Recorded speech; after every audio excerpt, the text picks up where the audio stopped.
And everyone's in the right place. Woo! Shout out to those of shout out to that one Branch Riders game I ran. I did tech for, sorry, last year or the year before, where I remembered at the literal last minute to open the Zoom chat so that I could see when people needed a break, and that broke the whole overlay, and delayed the start of the stream. But this time we are good. So welcome people to the They Came From RPG Anthology actual play with myself and my lovely cast. We'll get on to introductions in a moment. But as this is in support of the Onyx Path Publishing Virtual Convention, I should probably point out that their current crowdfunding campaign is for the Exalted Essence Storyteller's Guide. I don't know if Travis has any custom command set up, so I'm just going to drop a manual link in Travis's chat. It's primarily aimed at storytellers for Exalted Essence, but there is some player material in it apparently, and it is already fully funded. Well, it's funded within 2.5 hours, and there's 12 days left, so you're guaranteed a book if you back it. And if you want an experience of Exalted Essence, Travis ran.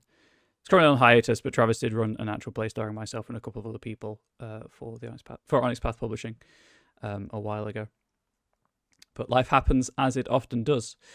We are here today to play They Came From Bridgeton Rectory, which is a chapter in the RPG anthology book, and it is designed, based on and inspired by costume dramas running from like Regency through to Victorian and everything in between.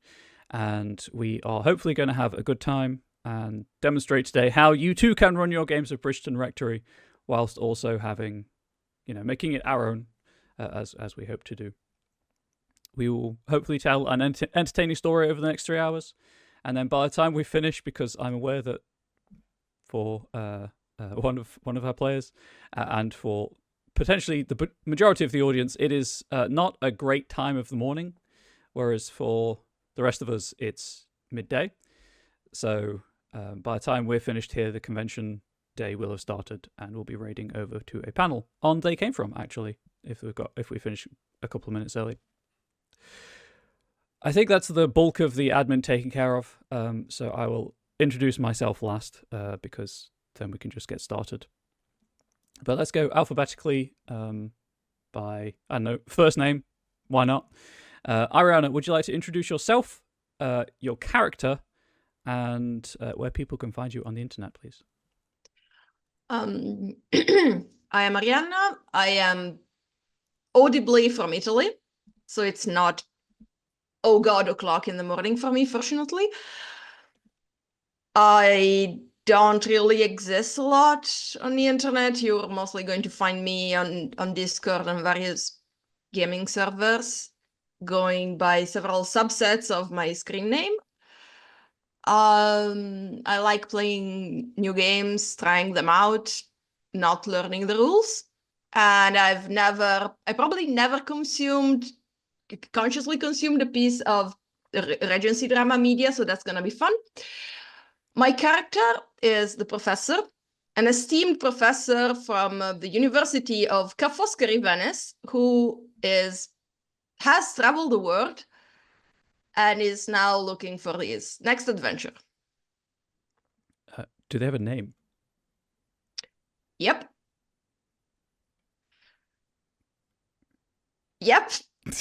That will be revealed in-game once I think of it. Fantastic. No worries. Haley, would you like to introduce... Same thing, really. Yourself, the character. A bit about where you can be found on the internet. Awesome. Hi, I'm Haley. She or any pronouns are good with me. I'm going to be playing Mr. Francis Finchley, the rake archetype. He is a bored second son who was forced to enter the clergy because of custom and somewhat against his will. But don't worry, he's finding ways to endure and to keep himself entertained. And you can find me on the internet at DN Dramaturgy, which I realize is impossible to spell from the sound, so we'll drop it in a chat somewhere. It is on the overlay directly beneath your face. Oh, great. We can't see that. And stalwart for Onyx Path, Zach. Hello, I am Zach Nowdrat, he, they. I will be playing Gaston Lamont III. There's a why it is, so it is not copyright infringement to the Musketeers. Yeah, what else was I supposed to say? It's early here. Your character, about where you can be found on the internet and what you do. I can be found in the upcoming They Came from the Danger Zone, so you should buy that and find me there. Hell yeah, congratulations. And my name's Ryan. Any pronoun is fine by me. I am a freelancer for Onyx Path, and I do also run games here on the channel. I've never had any direct interaction with Bridgeton Rectory, so that's going to be fun for everyone involved. I've got everyone here under false pretenses, but fake it till you make it and all of that. I do run a writing workshop over on the Onyx Path main channel, twitch.tv/the Onyx Path, for how to write community content. And I've been doing that for nearly 100 episodes, so I think I know a little bit about what I'm talking about. Couple are I do want to specifically state for those of you who may have picked up on that already. Two of the players today are using archetypes not from Bridgeton Rectory. They are in fact using Beyond the Grave archetypes. There is a reason for this, and you'll have to watch tomorrow's Beyond the Grave actual play to find out why. But we are specifically using the Storypath Ultra Quick Play rules from the RPG Anthology book, because that's just the easiest way to get everyone on the same page for a convention game. And it is, to be honest, a lot less hassle in terms of explaining things. I may occasionally slip up and describe the results of dice rolls as successes, but under Storypath Ultra, which is what the Quick Play rules uses, they are hits, and so I beg everyone's forgiveness. Just as a quick overview of the system for people who may not be familiar with it, because convention game, demonstration of the game itself. This is a 10-sided die pool-based system. The character sheet has a load of dots on it. If you've played any World of Darkness game, you will be familiar with the concept, or any Storypath game, Trinity Continuum, Scion, etc.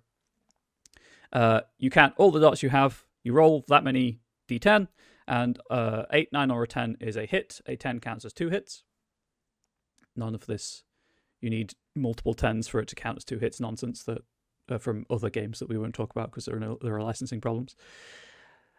The characters all have unique tropes that they can call upon, because this is fundamentally a game based on media, it's genre media, not just fiction genre.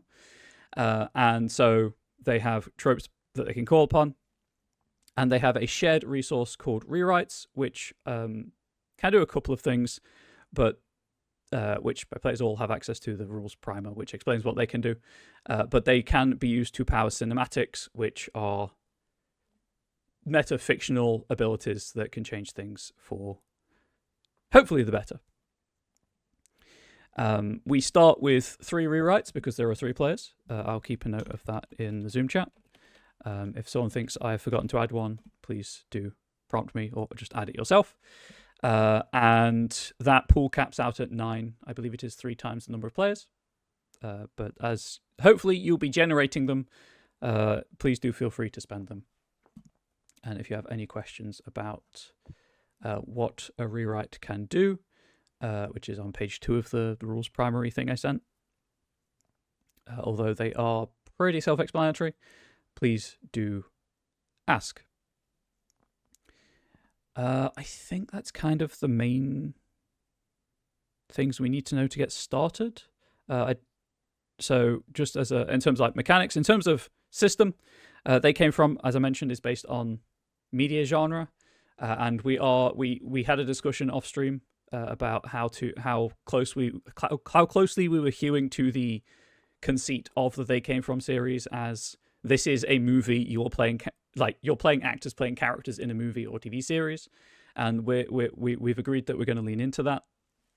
You can play it completely straight as like hey, this is just a drama game, or this is something that a future making of documentary will comment upon as XYZ. And every group has their ideal balance of that. So, I am also a moderator. I believe Zach is a moderator as well. So if you're watching this live on Twitch, behave. There are 2 moderators ready to swing that banhammer. All of that said, do my lovely cast of characters have anything they would like to ask at a terribly last-minute imposition? Excellent. Let us begin. Tale as old as time. We begin with an establishing shot of Chumley Hall. This is a very stereotypical golden stone crenellated building with leaded windows and an excess of Gothic decoration. It could be one of any number of time periods. The British aristocracy have loved this architectural style for some time now. And the producers weren't terribly bothered with historical accuracy so much as visual appeal. And so this golden stone building rests at the top of a hill of smoothly sloping manicured lawns, which are a vivid emerald green beneath the vault of a crystal blue cloudless sky above. Chumley Hall is going to be the site of the Chumley Hall Ball, a regular social event in the calendar hosted by Lord and Lady Asquith. And you have been invited a day early just to relax with the family, to engage in some early social niceties, and to generally be seen knowing the right people. The ball itself, will encompass more than just yourselves and the small party already on the estate. More debutantes and bachelors have been invited for matchmaking purposes, as well as more of the older generations for just shoring up social alliances or improving station where possible. The staff have been going wild behind the scenes, making sure that everything is up to standard for Lord and Lady Asquith. None of you are playing staff, so the below stairs action will take place largely off screen, but we may have a couple of cuts to it here and there where necessary or required.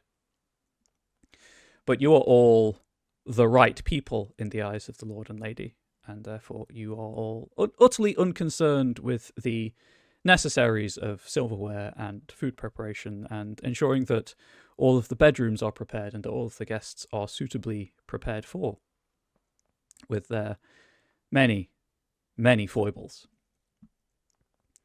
The breakfast has come and gone, and we are sometime around luncheon. It is being served on the lawn, and the sounds of a handful of nobility enjoying their midday meal and refreshments, while the staff stand at a discreet but helpful distance, kind of carries on the still air of the early afternoon. The Lord, as is his habit, sits at the head of the table, and then you're all seated according to strict social hierarchy down it. We're not going that in depth into who's sitting where. It's not needed. This is, an actual play of a movie that doesn't actually exist. And the food is, it's high quality. It's very expensive. It's good. It will fuel you for the rest of the day until the evening's activities. And off to one side, slightly behind the Lord, is what our professor would recognize, because as an academic, probably has some involvement in the process of the Grand Tour. Zach and Haley, it's up to you if your characters have been on the Grand Tour, but the Grand Tour, for those who don't know, is basically nobility, usually male, but we're doing gender blind here because that's much more interesting, goes on what we would now term as a backpacking trip, but they coach through hotels and stay with relatives around Europe and gain a classical education outside of the halls of academia, which they've also been to. And they usually collect souvenirs, which go into a cabinet of curiosities. And then that gives you like a social prop full of tiny props, which you always have an anecdote about. So it's a great way of breaking the ice and saying, I've got money, I went here, I did this, look at this thing that I, may have taken from where it actually belongs, but who cares? I've got money. So the Lord Asquith's Cabinet of Curiosities has been wheeled out onto the lawn, and it is designed to look like the interior of a classical Greco-Roman temple with pillars, tiny statues, and there are just drawers worked into it everywhere, faced with semi-precious stone or marble, or things that are still incredibly expensive and difficult to work with. And that's kind of positioned so that anyone turning to talk to him at the table can't help but see it. And then on the other side of him is a much smaller Cabinet of Curiosities. This one is no less well made, but it is carved almost entirely of jet, which is fossilized wood. It's quite dark. It's black. And whereas the Lord's drawers all have like finely made golden handles, these are just very simple. They're golden like U-shaped handles. These are more just like doorknobs that you just hold it gently and pull it out. And this is the Cabinet of Curiosities that their child Darby has brought back from their own grand tour. That is positioned to his other shoulder, so and much smaller, so that it's kind of just obscured by him if you're turning to talk to him from a certain side. But Darby is vibrating with enthusiasm and excitement to talk about their own grand tour, should they be asked, about halfway down the table, which is not technically where they should be, but where they have been relegated to. And so that's how you've spent an hour of your time just eating and polite conversation. Have any of you tried to ask Darby about their grand tour? How old is Darby? Darby is early 20s. Okay, so he's probably a little bit younger than me, but I think I would have asked him as a gesture of, making myself look like the most pleasant possible guest. He so obviously wants to talk about it, and I'm just here to oblige. Of course.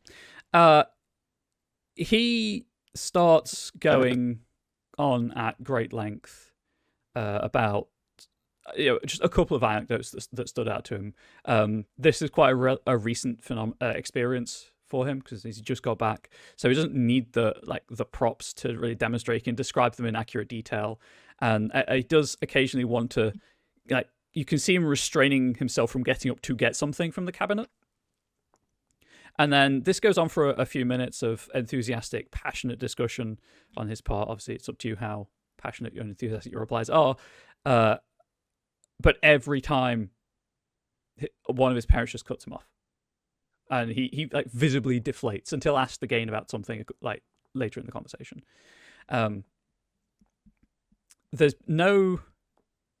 It never seems intentional, like they're trying to reprimand him or something, but it's too often to be coincidence. I think that in response to that, I try to strike the right balance of not seeming to be contradicting or undermining the parents by continuing to ask him questions, but also very clearly trying to be encouraging and establish myself as someone that this very, very wealthy young person can consider a good friend. Mm-hmm. Cool. Let's get a dice roll going just to demonstrate how that works for people, and to see how well that works. So you are free to suggest what pool you think applies in this circumstance.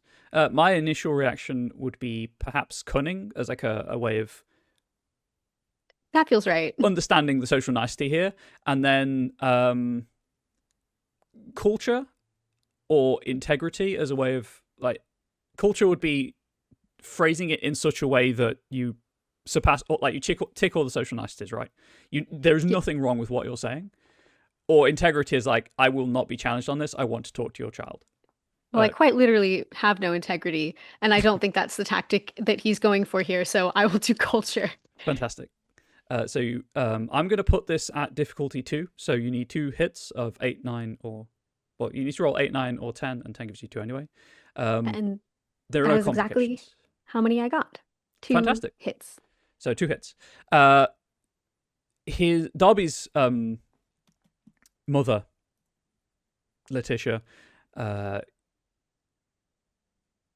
kind of she's the one that has interrupted you last, and then she notices you just continuing the conversation, almost in like not. She doesn't. So I'm trying to think how best to phrase this. She picks up that you've headed off her interruption, but can't find fault with it and just lets it lie.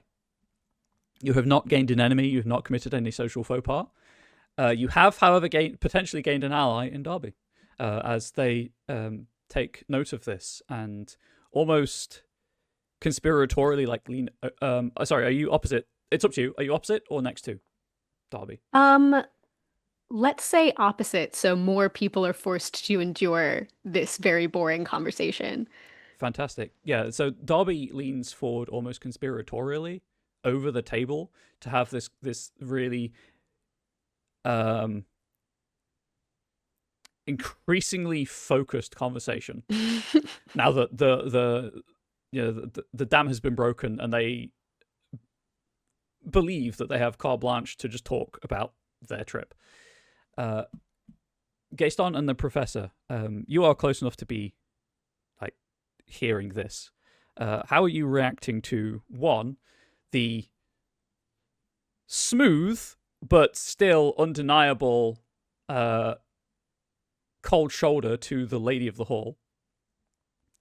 It's one of those it's technically okay, but only technically. And the increasingly technical and single focused conversation that Darby is directing towards Mr. Francis Finchley. So can I get a better idea of what Darby is talking about? Is it just going and is he being taken around and being chauffeured and shown polite and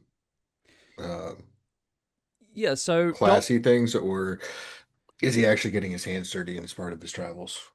A lot of what you have picked up on so far is quite surface level, and it's a bit ambiguous, but as he continues and gets more and more laser focused, he has been remarkably hands-on for perhaps a member of his generation, and has been, actively excavating the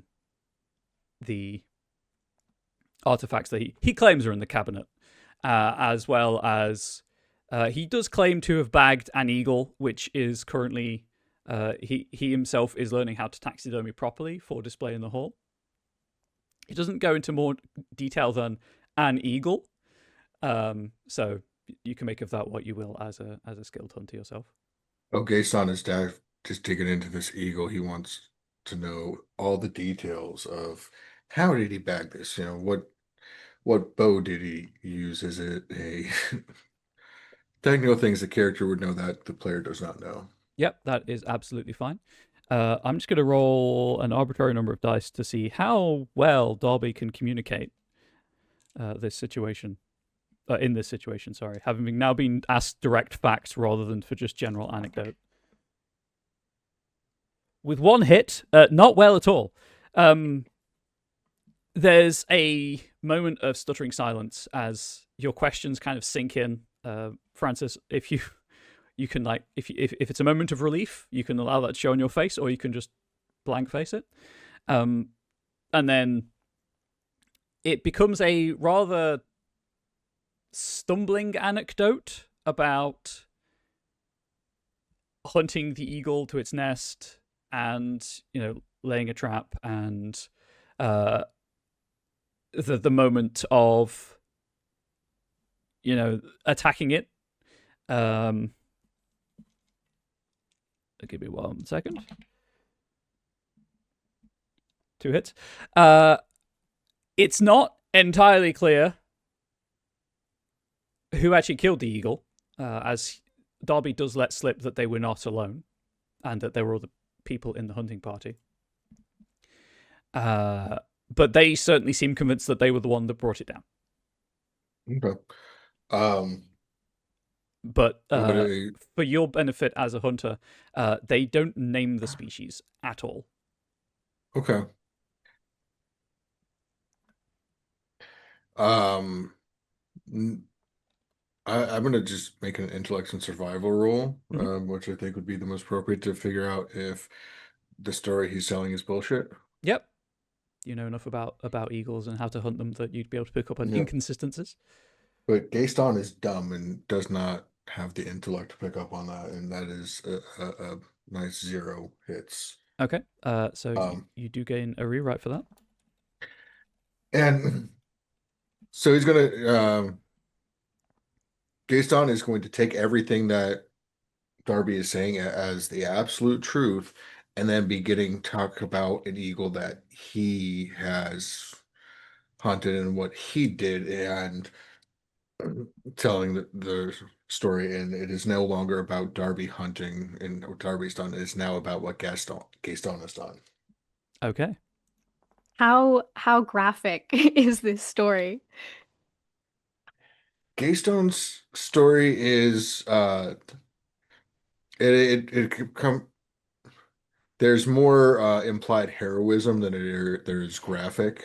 Okay. It's making it seem like he's not focusing on any like damage or anything. He's focusing on heroics involved with tracking down and killing a bird. Big bird, but still a bird.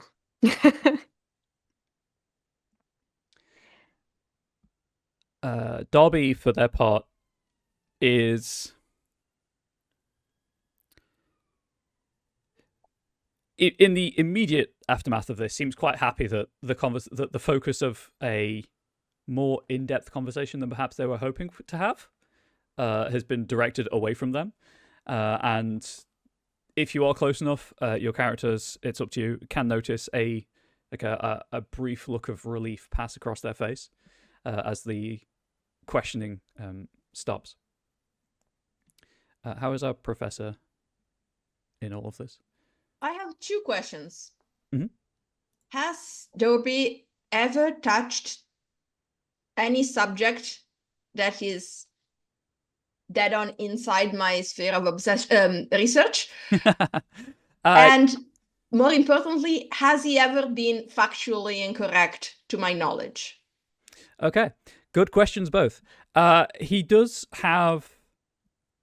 claim to have within the cabinet, within his, again, much smaller cabinet, a few pieces of Grecian pottery and Roman coinage. He seems to have had a very focused classical view of the Grand Tour in that you just go around the Greco-Roman sites, do a bit of French art, Spanish architecture, and then you go home. But it's enough to produce a well-rounded education for most people. And, at this point, that's more education than most people get. So, who's to say any different? So it's up to you how interested you are specifically in that kind of archaeology. What he has said has not been factually incorrect, but as with the eagle situation, it has been very surface level. I think that triggers my well-ingrained automatic processes. And without even really noticing I'm doing that, I gradually slip into my there's an exam and I am examining a student and I'm about to grade him because I'm just so used to having this kind of conversation in that structured context that I'm just automatically lead the conversation towards more of a academic interrogation without even having any ill intent. It's just that it's so automatic for me. And I start pressuring him to give me more details, to be more precise, asking difficult questions. Okay. And I am entirely unaware that I might be putting pressure on him because it's just a background process for me at this point. That is absolutely fine, and that is why I'm going to roll for Darby instead of asking you to roll, because that seems the fairest way to resolve that situation.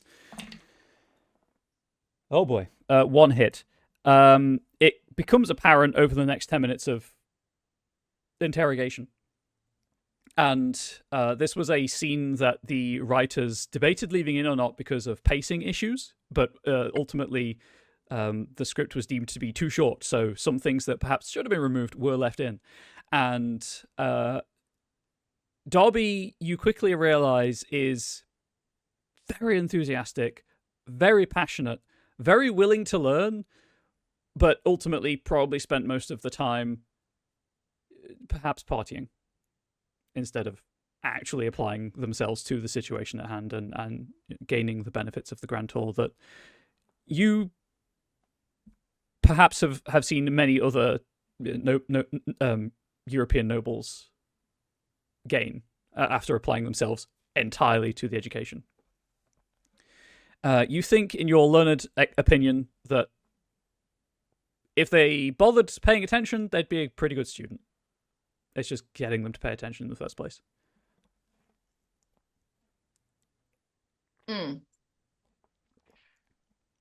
I think that... Okay, so how is he looking emotionally from this? Like, what's his emotional reaction for this unexpected test?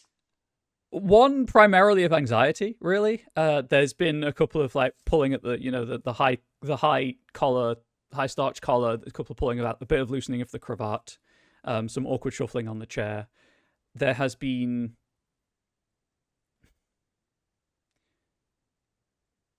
at no point in the conversation have they met your eyes. And this seems like a conditioned response to perhaps an aggressive form of teaching. Not like abuse or anything, but a teacher who is very strict and hardline about, you will learn this. You will learn this in this way because this is the way that I am doing things. And if you don't learn it, you'll sit down and write it out however many times it takes until you do learn it. And the conversations on either side of you have been, they've been flowing uninterrupted. A lot of it's just boring social niceties, not really anything of depth, because that's not the kind of conversation you have at this event, nor in this class of society in general, really. But people are starting to take note of the fact that Gaston's anecdotes are getting more, in-depth and technical, and some people are paying more attention to that than Lord Asquith, who is starting to realize this. And the people immediately around Darby and the Professor and Francis are starting to feel almost... I can't think of the right word. Left out? Not left out, no. They're starting to feel bad for Darby and this apparently unprovoked interrogation. But have you been in this crowd before? I guess is an important question. Do they know too that this sometimes happens? Well, not this specifically, but they have probably gotten used to me getting boring with the social niceties and starting info dumping at the first provocation just to not die of boredom, and they just know that's how I am. And that's probably why I'm not invited that often. Cool. So there's a couple of people who are nodding to themselves like, yes, the stories, they were all correct. And making a mental note not to invite you to anything other than the bare minimum of social that social graces demand. I think knowing this and seeing this happening, Francis sort of like leans back in his chair a little bit and like very loudly and maybe interrupting a sentence a little bit is like, well, aren't we all edified? I feel as if I've just been on a tour myself from all these wonderful tales. But Lord Asquith, I believe that you have some rather thrilling stories of your own adventures. Can't have been so very long ago, sir. You look so young. Are you trying to flatter him overtly? Yeah. Cool. In that case, that will be... initially, it sounds like a manipulation is the right thing, but I would allow presence as well, depending on your preference. I can't remember all of these character sheets. I'll do presence. I think that part of Francis's kind of... the way he gets through life is just by being charming without trying that hard. Like, he just comes off well even when he isn't being very good.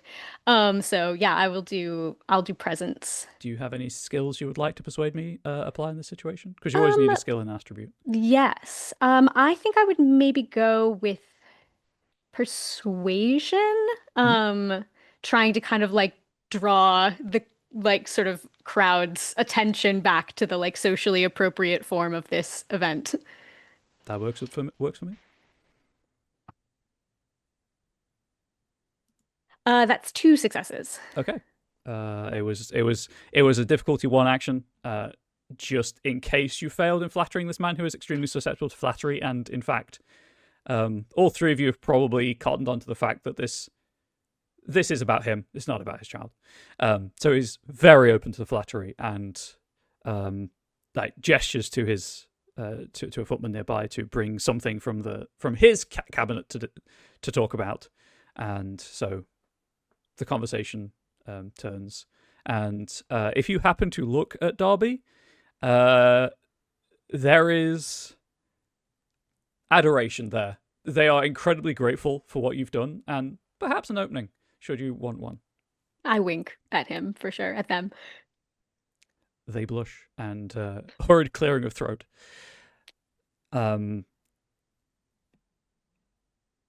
If you had got more than 2 successes, I would also throw in the in love condition on Darby. But there weren't quite enough successes to warrant it. If you want to spend a rewrite with player permission, I will do that. Or we can just see how things play out. The in love condition, just so that we are all on the same page, applies a complicated. Sorry, I'm just going to read it from the book because if I do it from memory, I may get it wrong, and it does have mechanical effects. So I'd rather not get it wrong. Where did it go? A minor complication. So that is a level 1. Sorry. On top of success and fail, which are obviously game states, complications are a narrative twist that can be bought off like you buy off a success. A minor complication requires 1 success to buy it off, and should a character in love challenge the target of their affection, they gain a minor complication to force and resilience rolls. So that is anything involving intellect, might, presence, resolve, stamina, or composure, which is 6 of your 9 attributes. Just because it's easier for them to be influenced by by their paramour. Certain cinematics also rely on it, and if at any point you decide that your character is in love, you can just say it. You can voluntarily accept that condition. It's important to note that you can remove it, but it is harder to do so, and it does require a skill and attribute roll. And also, it's not requited necessarily.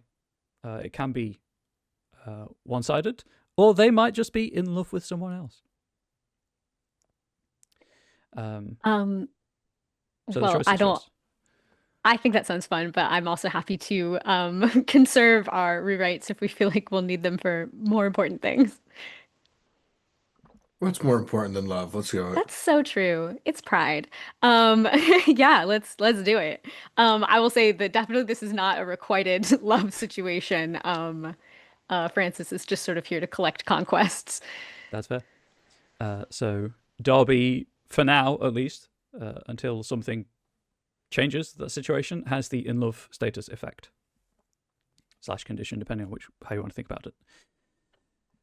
But the rest of the luncheon progresses in the way that you assume Lord and Lady Asquith wanted it to, with them being the focus of conversation. And he speaks at great length about his grand tour and the connections that he's made since, and the business successes that it has allowed him to achieve.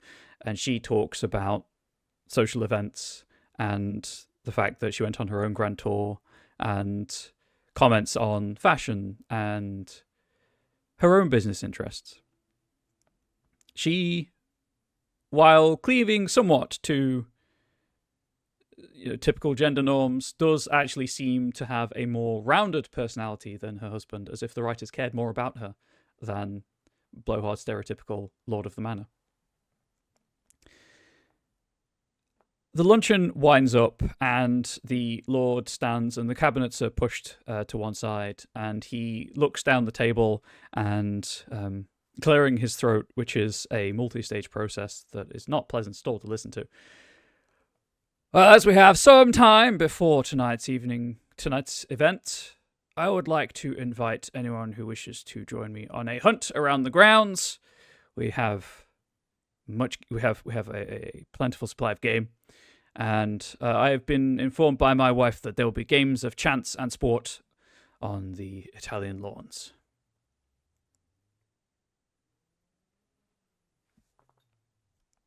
And then we do like a quick jump cut to the hounds being worked up by the master of the hounds, and horses being prepared for a hunt, and like a croquet game being set up with hoops, mallets, balls, a card table being carried out by a couple of staff members and placed in the middle of some chairs, deck of cards being shuffled, that general vibe of this is stuff we'd normally do inside, but we're going to inconvenience the staff by making them do it outside. In the cut there with the hounds, there's an out of place American Staffordshire Terrier, which is not appropriate for the genre or for the time period or the location, but it was budget cuts.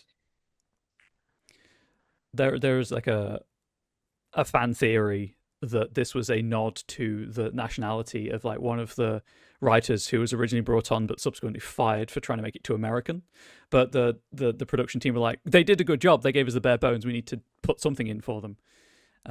It's never proven, but it's always lurking there on internet forums and Discord servers. You are also obviously as guests basically given leave to do what you will during the afternoon period. The hunt and games of chance and sport are there simply as social lubricants for the Lord and Lady to dominate conversation once more and to keep an eye on things. But what would you like to do? Gaston is ignoring any social lubricant and conversation and is throwing himself deeply into the hunt. Fantastic. That is, kind of what I expected, but I am going to mortally annoy the Houndmaster with an extensive rant on Italian greyhounds, their rearing, their selection, and the history of the different sighthound breeds. And if anyone makes the mistake of looking in my general direction, I will go on at length about my adventures in Tajikistan and Afghanistan, following the Tadzis, which are the early Afghan hounds, and how they are going to be the breed of the future once European nobility gets aware of their incredible hunting abilities. In fact, I also have brought one with me, and I don't know whether the production has the money to have my Afghan hound involved. So you say that because that is what the script calls for, and then we see like just stock footage of an Afghan hound in front of just a really generic background, that like running through a field. Yeah, exactly. And the music playing over the scene, and then it jumps straight back to that exact same establishing shot to try and imply that it's just running through the lawns, and then back to you. And I mean, I rolled 2 hits for the Houndmaster, so they are knowledgeable and asking all of the right questions, and seem to be more interested than perhaps you expected them to be. I am overjoyed. Amazing. And they ask for information on caring for some of the breeds that you've mentioned that they've never had to care for before. You do pick up that they're largely here just for the beagles, and that's primarily what their expertise is with. But they clearly have a passion for them. They love what they do because they love the dogs. It's not just a job, and they want to do the best they can for that the dogs in their care and be the lord of the manor who continues to pay them to look after the dogs and could pay someone else who's worse at their job. The party is finally looking up. I think we see. Oh, sorry, go ahead. No, please.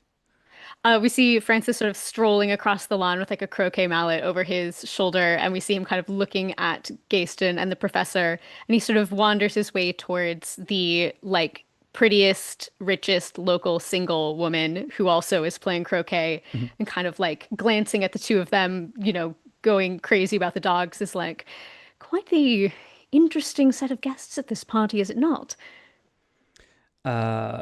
Is this someone that you have met at previous social engagements, or is this someone new to your charms? I think it's probably someone he is aware of, but maybe has never had the opportunity to kind of directly speak to before. Cool. So yes, this is Brittany Fitzgerald. She's like the second daughter of a minor noble family, but her parents know the right people to get her invited to gatherings of a greater social standing than perhaps her name would allow her to ordinarily attend. And her sister's already married, so she's the hopes of the family kind of rest on her shoulders, making a good match and moving them up in the social ladder of society. This is the first starring role, or first named role for the actress, so she's a bit nervous and really leaning into that ingenue vibe that that people were cast for, sometimes cast for in these things. And she looks at the croquet mallet, and you can tell, and everyone in the later fans pick up on this, but she forgets her lines, and so she just simpers. And there's just a look of desperation in her eyes. It's like, please continue the conversation while I try to recall what I'm supposed to say. No one knows why they kept this cut, but yeah, he sort of you see that like slight weird cut of like they're trying to like get rid of a pause that lasted too long, and then like cut back to his face for like a moment too soon, and he kind of glances over at them again and says, well, of course the Asquiths are such an intellectual couple. I suppose it's no surprise that such people as professors and hunters find themselves invited, but I have to admit I do find myself at quite a loss of how to, I don't know, relate to such people. I think I shall keep to the more peaceful games. What do you intend to do with your afternoon, Miss Fitzgerald, isn't it? Yes. Brittany Fitzgerald, family of little renown. I won't bother you with the details. Well, they are, and she looks at the Lord and Lady as they're directing people with the authority of, police on traffic duty. They are certainly forces of nature, and they have between you and me, I'm not entirely sure why I'm here. Clearly we have gestures to where the professor has gone, like in the direction of the stables and the hounds. People of such incredible academic rigor and thinking, and people who've gone on their tours, and there's a moment of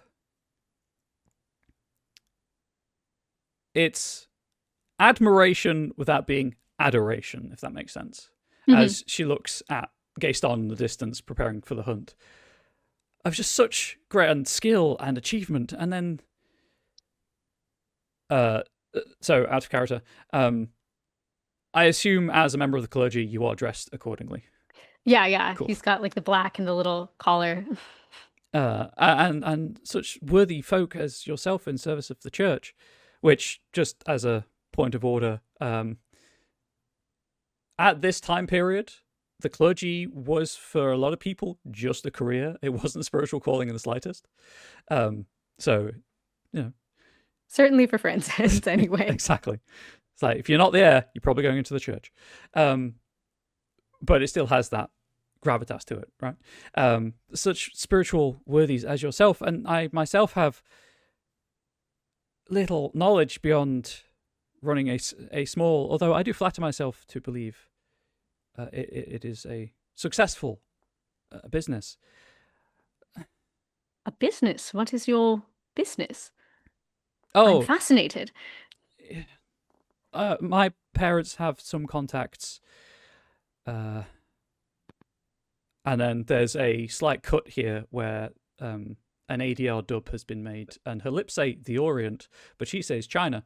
And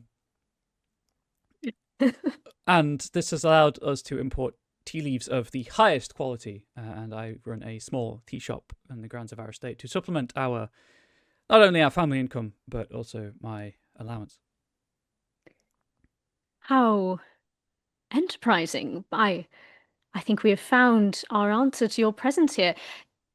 Pray, Miss Fitzgerald, did you notice the Lord's cabinet of curiosities earlier? He was quite keen to show it off. You can hardly have missed it. She looks at you, and there is it's up to you if it's a moment of shared understanding, but I've seen this and heard those stories too many times before to really care. And then she realizes that there was that unguarded moment, and the social walls go back up. And yes, it was quite fascinating. And every time he regales us with such anecdotes, there's always something new to pick up on, a new facet to the conversation to learn from. And well, while interesting, I was slightly more interested in Darby's grand tour, and indeed what the professor was saying. By the way, at any point, Ariana, if you wish to leave the Houndmaster and rejoin either this taking place with the Games of Spawn Chance or when we go to the hunt, please feel free to do so. Do I catch the glance of this beautiful lady looking in my direction at any time during the conversation before I hear the name, the professor? You are far enough away that you won't hear the conversation, but due to how cinema works, you can glance coincidentally at the same time and notice that in the distance this figure is looking at you, and it's one of those cuts where are the eyes meeting, or are we just implying that they've seen each other kind of situation?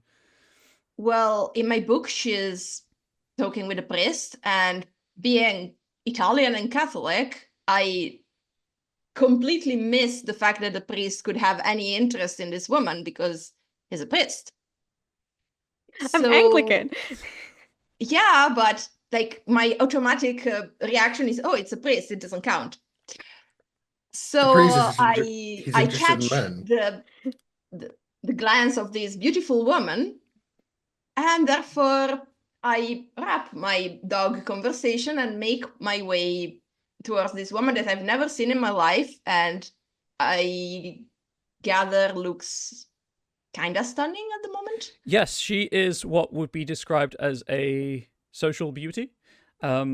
She's dressed in the height of fashion. She is, as with Darby, in her early 20s, so she's getting towards spinster, which is like 21 and unmarried. But she has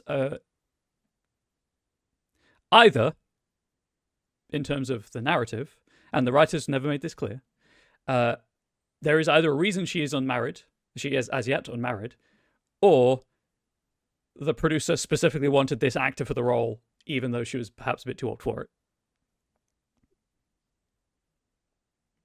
I just saunter my way toward the conversation, slam my hand on Francis' shoulders, and my friend, you haven't introduced us to this wonderful lady here. I'm Italian. I'm very Italian. Sort of was like, oh, yes, quite. Miss Fitzgerald, have you met the professor who has been so kind as to grace us with his presence for some reason? Hello. My name is Professor Antonio Valle Galimberti, but everyone calls me Tony, and you certainly could. How Italian of you. Oh, thank you. Thank you. I'm very proud of my heritage. Okay. She, proffers a hand for you to take. And Amazing. I'm very clearly leaning into it as an excuse. Like I am milking the cultural difference without any. Absolutely. Let's Shame. okay. Let's go with. It sounds like you're aiming maybe for manipulation, and I could see culture if you want to use that. Empathy or persuasion to like dissemble a larceny, perhaps, but I'm just trying to play clown in order to get into her graces. yeah, for sure. And it's not working probably, but that's what I'm trying to do. Yeah, I'm going to say this is difficulty 3 because you have interjected yourself into a conversation she was enjoying. But there's no complications on the roll. What should I roll? So manipulation or presence, and then your choice of culture, empathy, or persuasion. Okay, let's see. Empathy, I think. Okay, so manipulation is 2. Empathy is 2. So manipulation, empathy. Yep. Would be correct. Yep. And then 8, 9 gives you 1 hit. 10 gives you 2 hits. Okay. I got 0 successes. Did you get any 1s? This is an important Nope. question. Okay. No, I didn't. I just didn't get any success. So it is just a normal failure. You gain another rewrite in the pool. I was incredibly clumsy. Yes, you in fact you overdid it, and she's picking up on the fact that you're playing into it, and she is too polite to make anything of it, but you know that she's realized that this is a play, and there's a moment where she looks directly in Francis's eyes, and it's a clear call for help. Professor, I couldn't help but notice your interest in the dogs. Do you intend to join the hunt? Oh, yes, absolutely. They have such beautiful dogs and also such an incredible variety of breeds. I've never seen something like that. And I point at a budget dog. Oh, I believe that is Gaston's dog. Have you ever spoken to him about it? It's a fascinating story how he came to acquire it. Really? Tell me more about it. And at this moment, Brittany Fitzgerald completely disappears from my mental horizon. Oh, I would never dare. I could not possibly match his flair for the dramatic and obviously his intimate knowledge of the situation. I would be, well, you would be let down by my attempts to convey the story. You really ought to go ask him yourself. So, Oh, I beg you to introduce us. That would be such an interesting story to add to my wonderful experience I'm having at this party. So we cut over to the hunting party, and the dogs have been brought out, and they're yipping around the heels of the horses, which are used to this.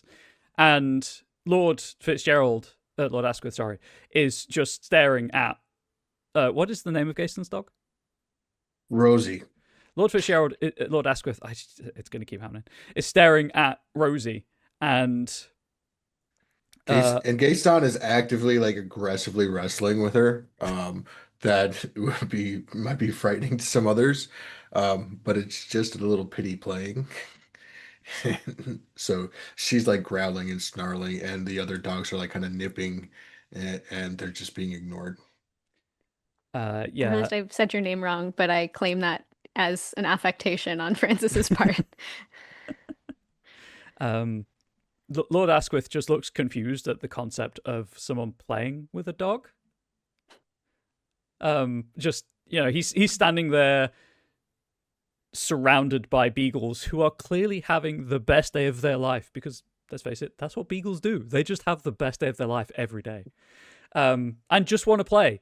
And sure, the handmaster was probably playing with them a little bit before the professor interrupted him with what in later years would be termed a video essay or a podcast.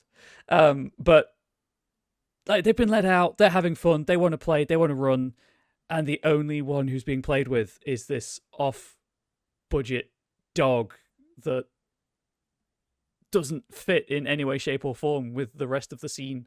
And Lord Asquith is standing there, proud, stiff-backed, stern. I say, my good fellow, what is that? Just a hound? She's a terrier of sorts. Fascinating. And you play with her?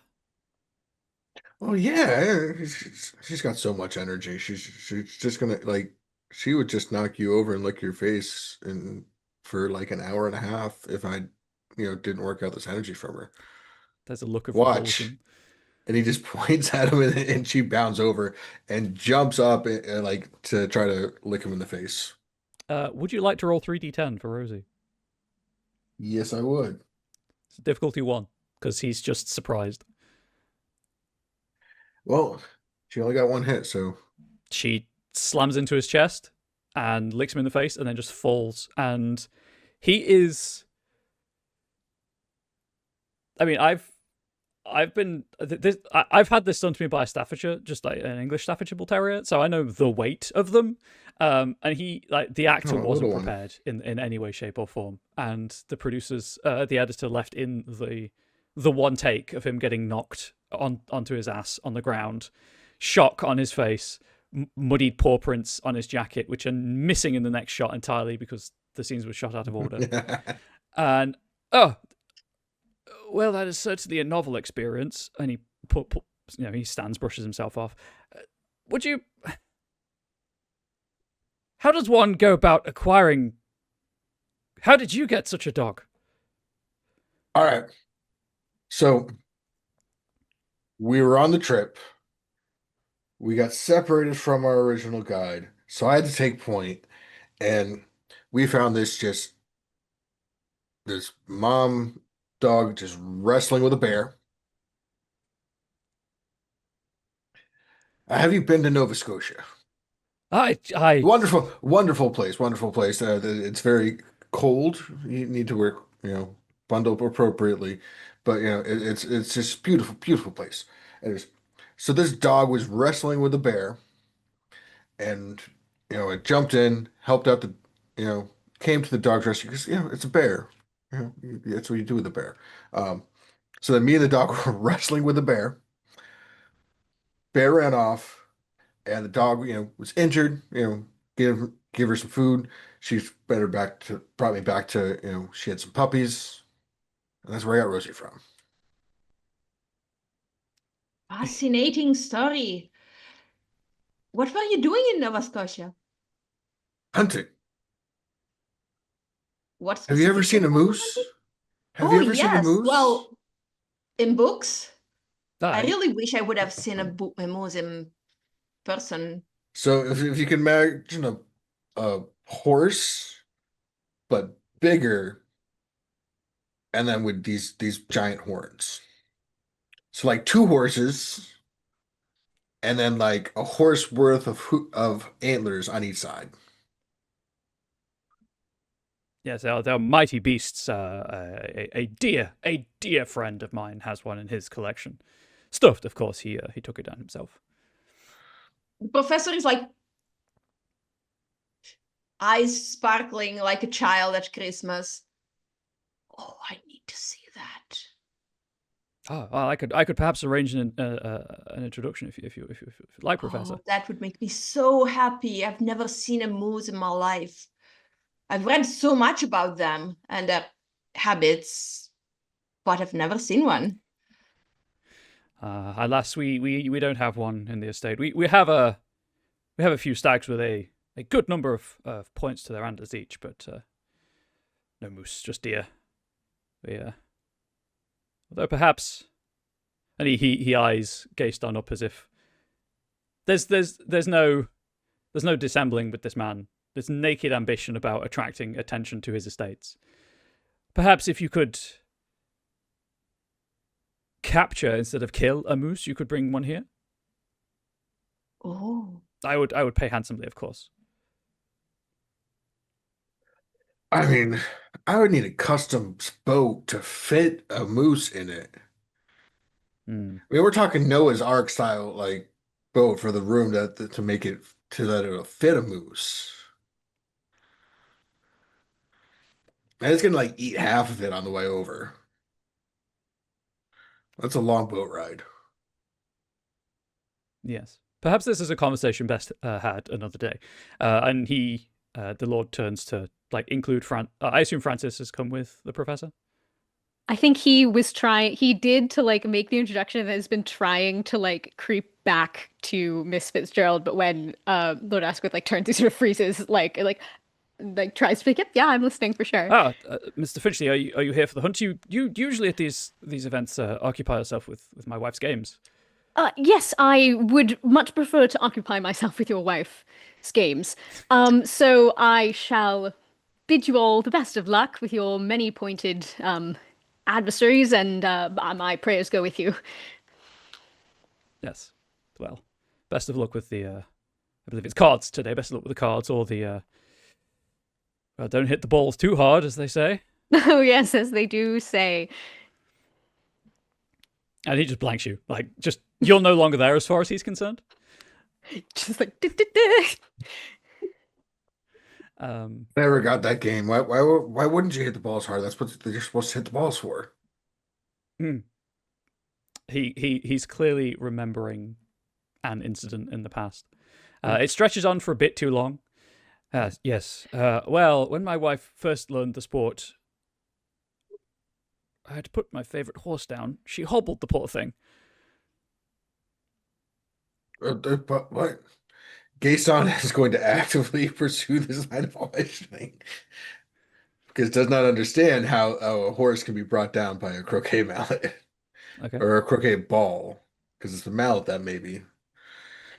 As he's retreating, I think Finchley's going to use one of his quips and just go, well, this is quite an anatomy lesson. Just Okay. shuffle away. Please remember your next roll has +1. I believe it's enhancement or die. I always forget.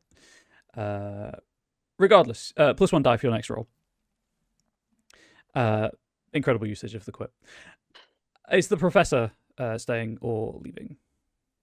Oh, I'm definitely joining the hunt at this point, because anything that gives me an excuse to minimize the amount of polite conversation I'm expected to attempt. Amazing. So you are, both you and Gaston and essentially everyone within arm's reach are wrapped into this long and overblown anecdote. Again, this should have been cut for pacing purposes or edited down in the very slightest, but was left in for runtime purposes. The gist of which is basically he was showing off on his horse as his wife was playing croquet, and she just hit the ball a bit too hard, and it shattered his horse's leg. And we're treated to a flashback scene, in which ends with a very clearly fake horse's leg being hit by a croquet ball, and the balsa wood within it snapping at a very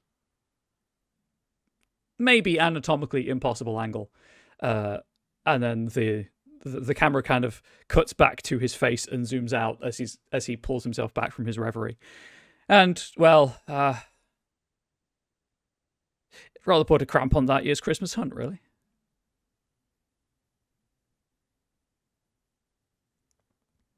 Anyway, that was many years ago, and this horse, and he slaps the flank of the horse behind him, is very sturdy, very solid man. He's allowed me to hunt many times on the estate. And a point of order, although you've probably picked up on this, Zach, for Gaston's benefit, I guess. In no conversation you've had with him in this film or any implied backstory, has he ever mentioned hunting outside the walls of the estate? Or an estate, let's say. All right. So where are we going for the hunt today? What are we looking for? What are we getting? Well, I know obviously you are a hunter. What is it they say on the continent? Par excellence, I believe. I know very little about this. And he gestures to the professor. I know very little about your hunting exploits. Are you a skilled hunter? Do you have some experience? Is this your first hunt? I've participated to a few boar hunts in the whereabouts of Rome. You would be fascinated. Boar is a staple of Rome and Latium culinary culture. And they tend to also overpopulate. So hunting boars is both useful and delicious experience, although dangerous, because whenever you meet a boar, you get to exchange a look in which both of you get aware of the edible status of the other, if you get my drift. That's a fascinating experience. This is not in any way related. This is this is just above table, but I know that look and it's very intimidating. Have you hunted boar? No, but there were. I went to it was a wildlife park, and there were boar, and we met eyes, and I was like, because I've read about boar before, and I know a bit, and like, I can really believe that you would charge me if you were able to do so right now, and that is horrifying. I've met a few during walks, and the stare of mutual edibility is an experience I had repeatedly. Back to the game. Lord Asquith. Yes, of course, they are delicious, though, aren't they not? We do have some boar on the estate, of course, kept quite separate from most of the other game. But no, I thought we could just take a ride around the estate and see what the hounds can flush out, so to speak. We do have boar, we have deer, we have many birds. Perhaps we could find a squirrel for my dear wife. She does love them so. They make delightful ornaments for her study. When stuffed, obviously, not alive. And then there's just like a quick cut to like really bad taxidermied squirrels. The producer had like a bulk order of taxidermy squirrel to decorate the set with, and they're just so bad. Gaston just pulls some nuts out of his pocket. Gaston hunts everything but social niceties. Back. For squirrels. Ah, yes. Works. Bait. Clearly, we have much to learn from you, Gaston. We cut back to Francis walking across the lawns to the games, and you can notice. Well, the camera implies that Francis notices two things.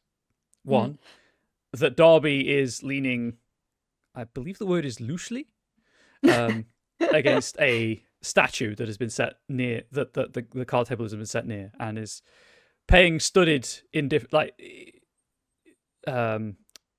pointedly ignoring that Francis is approaching.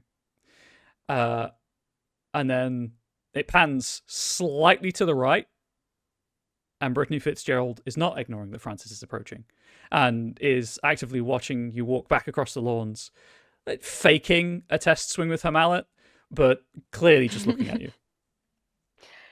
Ooh.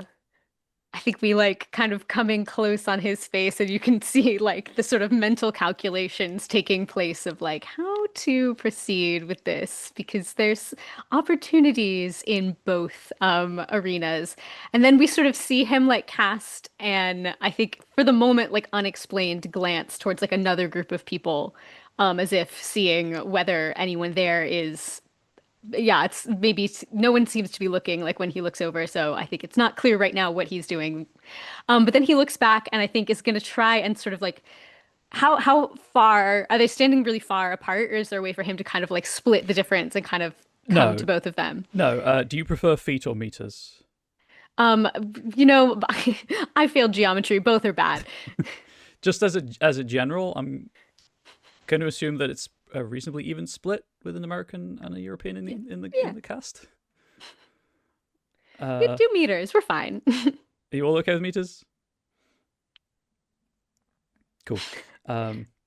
This is an important thing I should have checked beforehand. Just anecdote. I'm terrified. I'm being terribly unprofessional. I ran a D&D game for 3-ish years before I realized that the Dutch guy had no idea what feet were. And then, I had to check, and it was like, yeah, I've just been nodding the whole 3 years when you've been describing distances. So anyone who wants to run games for friends, check measurements. They're important. Yeah, they're a handful of meters apart. Like, it was the camera shift. Like, if Darby was in the center of the frame leaning against that statue, it shifted to encompass both of them, and he was still a good third of the frame in. Great. So I think that he will kind of like make a beeline for the like midpoint between the two, and I think kind of cast a glance towards Miss Fitzgerald and try to do a bit of, I think, given like our conversation before about how sort of overbearing Lord Asquith is, a little bit of a like slightly pitying, like, let's go talk to Darby. Come over here and we'll all talk kind of look to beckon her over and try and like gather both of them in one conversation. Yep. I apologize. I just realized what I'm making you do. It's okay. The camera pans out for an establishing shot that has both the hunting party at one side of the lawns and the gaming, let's just say the gaming party on the other side of the lawns, which is 3 of you, a couple of other people, Lady Asquith, and then that third group of mostly just younger children of landed gentry that are kind of just talking amongst themselves. They're not really paying attention to either party. And in the back of the shot, we see the hall, and above it, the clouds are starting to build up, and grey clouds are starting to come in. They're not dark grey storm clouds, but there's definitely a change in the weather on the horizon. And then it's like a slight jump cut as the 3 of you, Darby, Brittany, and yourself, are like having a conversation next to the croquet. I don't actually know the right word for it. I've never needed to before, so I'm just gonna say the croquet lawn, just being like the bit of area set aside for the croquet. Sounds right.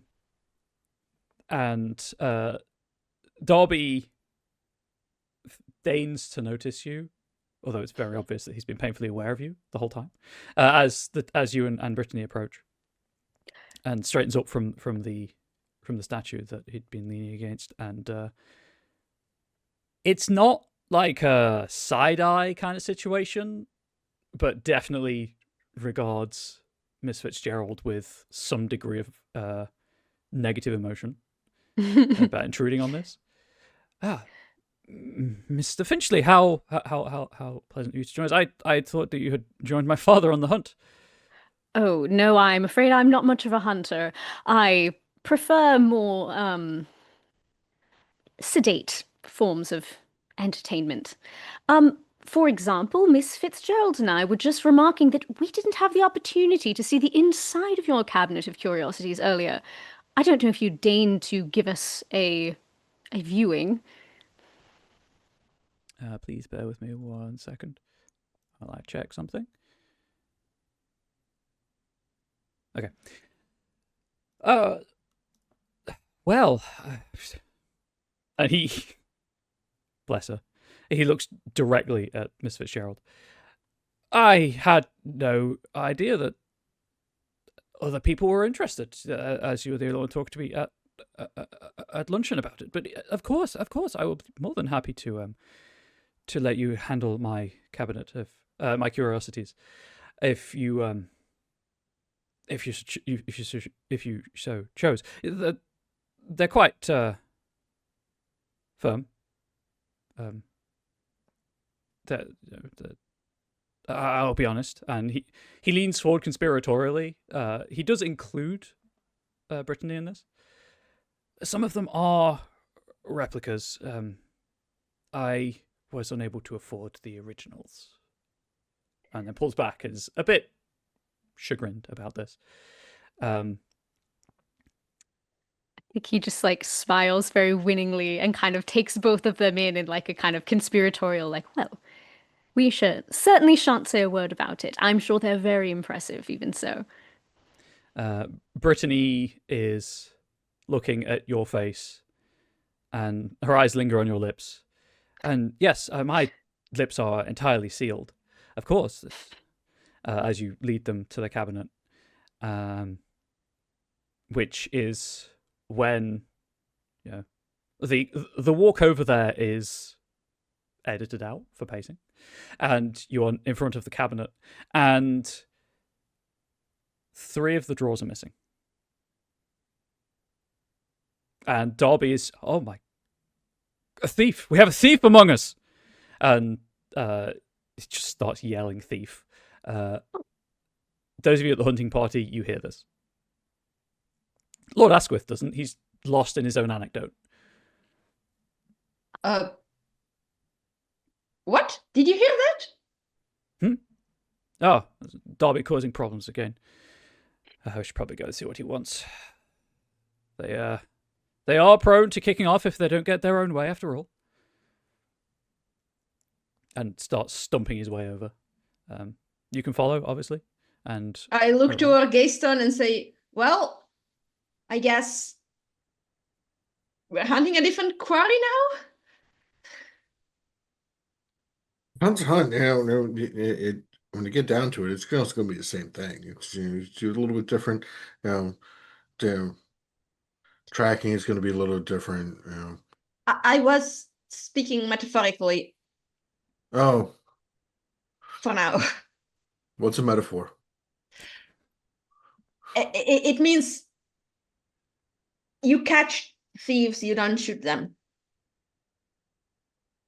Why don't you shoot them? If you shoot them, You they confused. can't. See what's happening? If Come you on. if you shoot the Come on, thief, you're they gonna can't miss steal. this. They don't steal as much, and if you shoot them because you shoot them with the arm, and then they can't use the arm, so they can't take the stuff. So I mean, yeah, it's same thing. Well, let's talk about this later. let's talk about capital punishment afterwards. Considering the amount of, I think the professor has experienced this more from the side of the thieving in terms of, recovering precious artifacts. So he empathizes a little bit more with thieves. Hey, look, if they're in the ground, no one's using them. Yep. I just want to point out, as I am British, that is not a belief I hold. What's the difference between archaeology and grave robbing? Exactly. Don't ask an archaeologist because they get very uncomfortable about that whole situation. So you can, the 2 of you can join whenever you feel appropriate. As the camera goes back to the scene, goes back to around the cabinet, and a couple of members of the gaming group and just that conversational group are also paying attention. That the extras are looking around as if they've paying attention, and Darby's actor is just chewing the scenery with, "My gosh, they've been stolen." I think speaking of things we don't believe personally, Francis is like, could it have been a member of the staff? It could very well have been. I've been very, very tolerant with what was with. I allowed the staff to look through as a treat. You're just so generous and good-hearted. You can't be blamed. I know, and I let them look through it, and well, perhaps they took a liking to what they saw. Now what? And Brittany is staring at this, and then kind of steps to the side and is clearly looking behind the cabinet, and and the camera it just moves position, so now it's looking at the back of the cabinet with you in front of it, and her looking at a unconscious staff member on the ground. Goodness. Oh well, let me. Sort of realizing, as a person of some authority in this situation, he should probably do something. Francis sort of very awkwardly kind of kneels down and checks if they're breathing, kind of tries to see if there's any obvious signs of injury. There wasn't in the establishing shot, but in the close-up, yes, there's a thin trail of blood from the temple down, and as the camera pans up from that and pulls back to show you leaning over them concernedly, there is a slight red stain on the back of the cabinet itself. Well, it seems at least one of your staff attempted to prevent this. Um, Perhaps we should fetch help. Oh, yeah, yes, of course.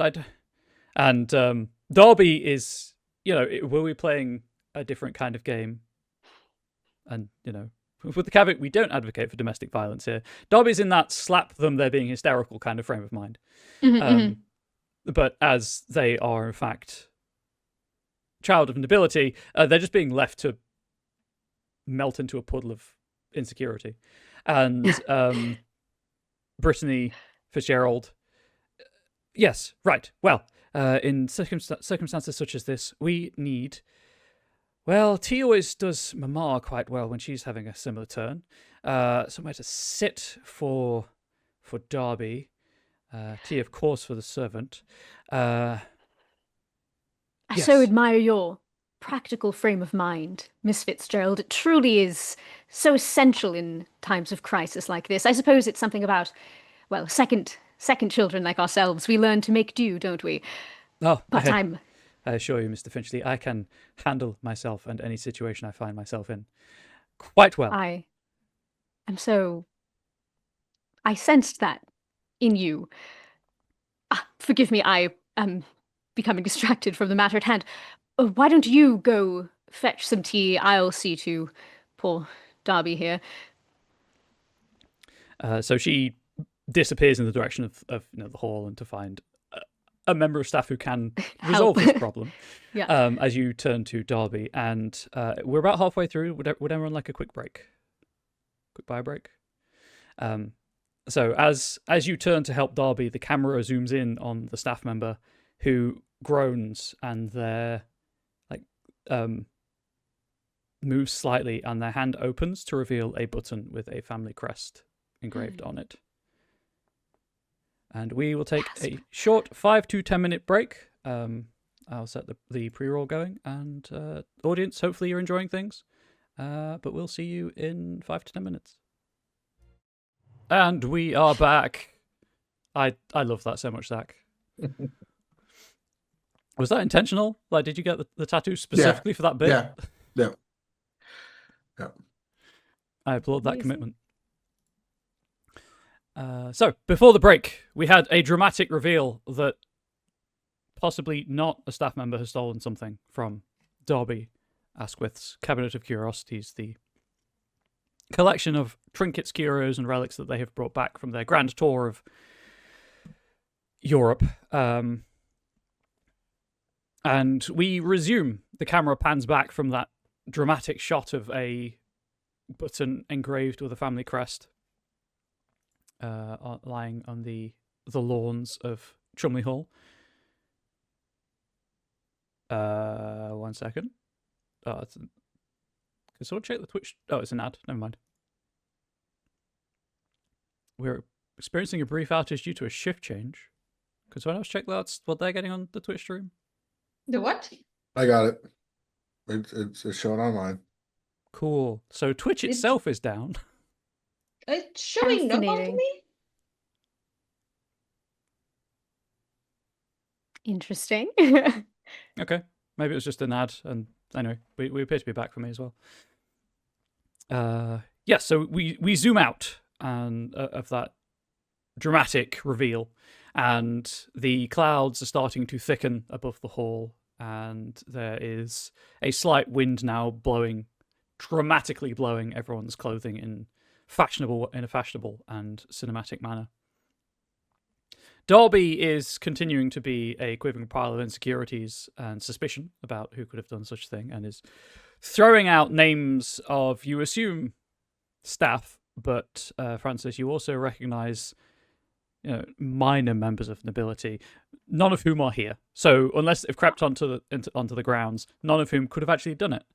And Brittany has Gaston and the Professor Antonio. Forgive me, I can't remember the surname. I didn't write that down because it's Italian and you speak really quickly. That was intentional, but you can call me Tony. Fantastic. As Gaston and Tony approach, you see Brittany Fitzgerald walking back, striding with great purpose back towards the hall. You see Mr. Francis Finchley trying to calm Darby Asquith down, and you see the cabinet of curiosities with 3 drawers missing. Not empty, like someone's just taken the whole drawer. Is the staff member on the ground still? Yeah, I left him there. You can see, let's say, a pair of feet sticking out from behind the cabinet. Because you're approaching from the front, so their unconscious body is behind it and hidden. Rosie sees an opening. There's someone laying on the ground, and she's going to go lick their face. Okay. So your dog bolts forward and starts licking the staff member's face, and they start to groan and open their eyes to see this American Staffordshire Terrier, Bull Terrier, just there. There's a small scream of shock from behind the cabinet as the I can't remember the actual position, so I'm just going to say footman. They shouldn't have done that. That tongue's going. She's going right for the mouth, licking that face. Okay, the scream of shock is abruptly cut off by a unpleasant gurgling noise, and they sit up, which I assume sends the dog into paroxysms of joy that now someone's being able to play with them. What an unconventional but effective method of assistance. I arrive, pick up the dog, and move it towards its rightful owner. Like, please. She weighs about 70 pounds. Yeah, this was a scene that had the insurance team sweating, considering the risk of injury to the talent and also the dog. And there were some advisory warnings sent out to local ethical treatment for animal societies to make sure that they were on set to ensure the safe handling of the dog. Safe handling of the actor was a secondary pull concern. the dog back and shove it towards the owner. Please keep this creature under control. We're trying to solve a mystery here. Is Darby still kind of crumpled up? Yeah, so they're just. She's going right. She's going to go right to Darby. Fantastic. So the dog is now trying to get Darby's attention because that's what they do. There's a distressed person. I'm here to bring joy. I will bring joy to them. Yeah. And the actor is trying to remain professional and committed to, I am emotionally insecure. You know, the worst thing that could happen to me in my sheltered life has just happened to me. I've been stolen from, the audacity. But also deal with the fact that a very enthusiastic dog is desperately trying to get their attention. And trying not to corpse in the middle of it because you can't not be happy around a dog of that kind. And the servant behind the member of staff behind the cabinet is slowly pulling themselves to their feet. In conventions in later years, they would describe this as the high point of their career. But in the moment, they can only focus on the fact that a dog just shoved its tongue in their mouth and that it is not a pleasant experience for anyone involved. Except the dog. Well, The dog. we assume. I think Francis is kind of abandoning Darby to the dog a little bit because he does not want to be licked and sort of notices that this servant is now standing up and is just sort of like, oh, my good man, are you quite all right? Well, clearly not. What happened? There's a moment where the footman tries to speak and then just has to spit dog saliva out of his mouth, and it's unscripted. And there's a flash of panic that they had to go off script to do this, but they've got to talk somehow. Oh well, I mean, my head hurts considerably, and in the process of sitting up, they've dropped the button, and I was holding something. I just can't remember what exactly, and they're looking around and reaching out to steady themselves against the cabinet as they try to find this button that's gone missing. And In the establishing shot, you can't see it, but there's an extreme close up of a button in the grass, and then a hand, an unknown character's hand, reaching from off screen to pick it up. So if you want to claim that you've picked it up, that's how the movie plays out. I can, unless one of you wants to, since I'm right next to him, sort of reach down and help him look, and then be like, "Is this?" Yes. Someone came up behind me and they pushed me against the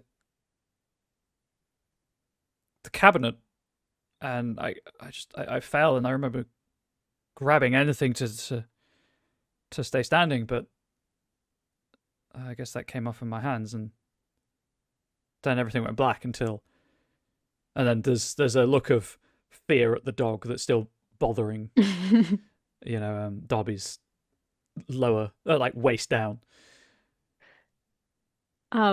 He sort of like holds it up and tries to see if he can recognize the family crest with his extensive knowledge of who has eligible daughters, and his study of the peerage accordingly. Excellent. So as you study the button, there is a dramatically timed roll of thunder as genre convention, for those who do not know and have never consumed a piece of Regency or like costume drama media. The weather is often used as a emotional barometer for the scene and the stakes. And that dramatic roll of thunder occurs at the exact time of realization that you do recognize that crest.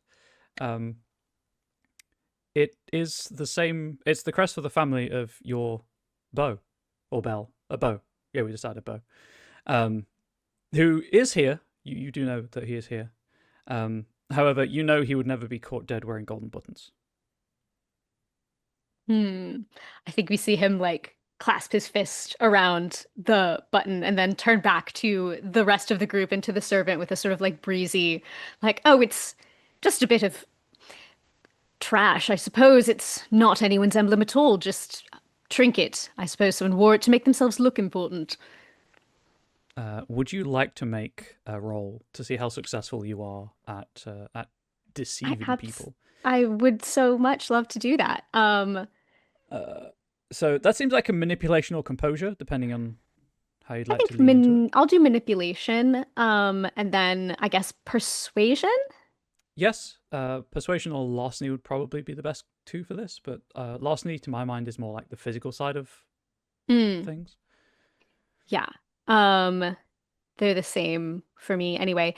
And so just to remind myself, enhancements apply after the fact, only if I've gotten a hit, right? Yes, although with your quip, you do actually get an extra die to the roll. Oh, yes. Haha. So you have an extra one. I'm going to put this at... Yeah, let's do a funky thing with the difficulty. It's difficulty 1, but it's difficulty 1 per character in the scene. So okay, yeah. Functionally, it's a difficulty 3 roll, right? Because you have to convince Gayston, the professor, and Darby. 4, I guess, if you count the staff member. We don't care what he thinks. All right, let's see. Oh my goodness. That is 2 10s, so 4 hits. 4 hits, amazing. And I would like to add an enhancement as well, which is my personal Bible, which adds a +1 when I deflect suspicion. Hell yeah. So yeah, you can. That's 5 hits. Is there anything you'd like to spend that last hit on? Could you remind me what kind of things I can spend it on? Usually it's used to like power things, like abilities and things. Or I think you can spend. See, the trouble is because we're using the quick play rules. I'm happy for you to spend that last hit to either add 1 enhancement to the next roll in the scene that you make, because this was an inherently self-centered gesture, or add a rewrite to the pool. I will be selfish and add an enhancement to my next roll. Okay. So I'm not going to tell Zach and Ariana how convinced their characters are of this, because that is taking power away from their characters. In the moment, like, that initial thing is Francis is telling the truth. Whether or not you doubt that later is entirely up to you. my attention is completely away from Francis at the moment, because I am first trying to remember what was in the drawers that are missing. And if I'm not sure I remember, I am going to show Darby the difference between me passively falling into an interrogation role and actively putting myself into an interrogation role. Okay. I don't think Darby would have been that clear in their explanation of the cabinet about what's in the drawers. However, if you want to, you can make an intellect or cunning roll with enigmas to look at the drawers around them and try to figure out what might be in the missing drawers. Okay. Enigmas plus, what was it? Intellect or cunning? Yes. I'll go with intellect, like knowing how people tend to classify things in this kind of cabinet. That works for me. What's the difficulty? Let's put it at 3 because it is reasonably difficult. Okay, I got 2 10s, so I got 4 hits. 4 hits. Same question with that last one. You can just leave it as is, and you succeed to a greater degree than the bare minimum, or you can add a rewrite to the pool, or you can keep it as enhancement for a future roll that you make. I'll take a narrative. What's the word? Flair to this. Fantastic. So you are reasonably confident, based on the drawers around the 3 that are missing, that what's been taken is either, bizarrely, correspondence, because you do find a couple of letters shoved in this cabinet, or jewellery of some kind. And this is paid out by the fact that with that extra hit you got, as you're looking through the drawers and thinking things through, you do notice that on the ground immediately in front of the cabinet is a diamond that's come loose from its setting. It's cut. It's clearly designed to be in a ring of some kind. Oh. I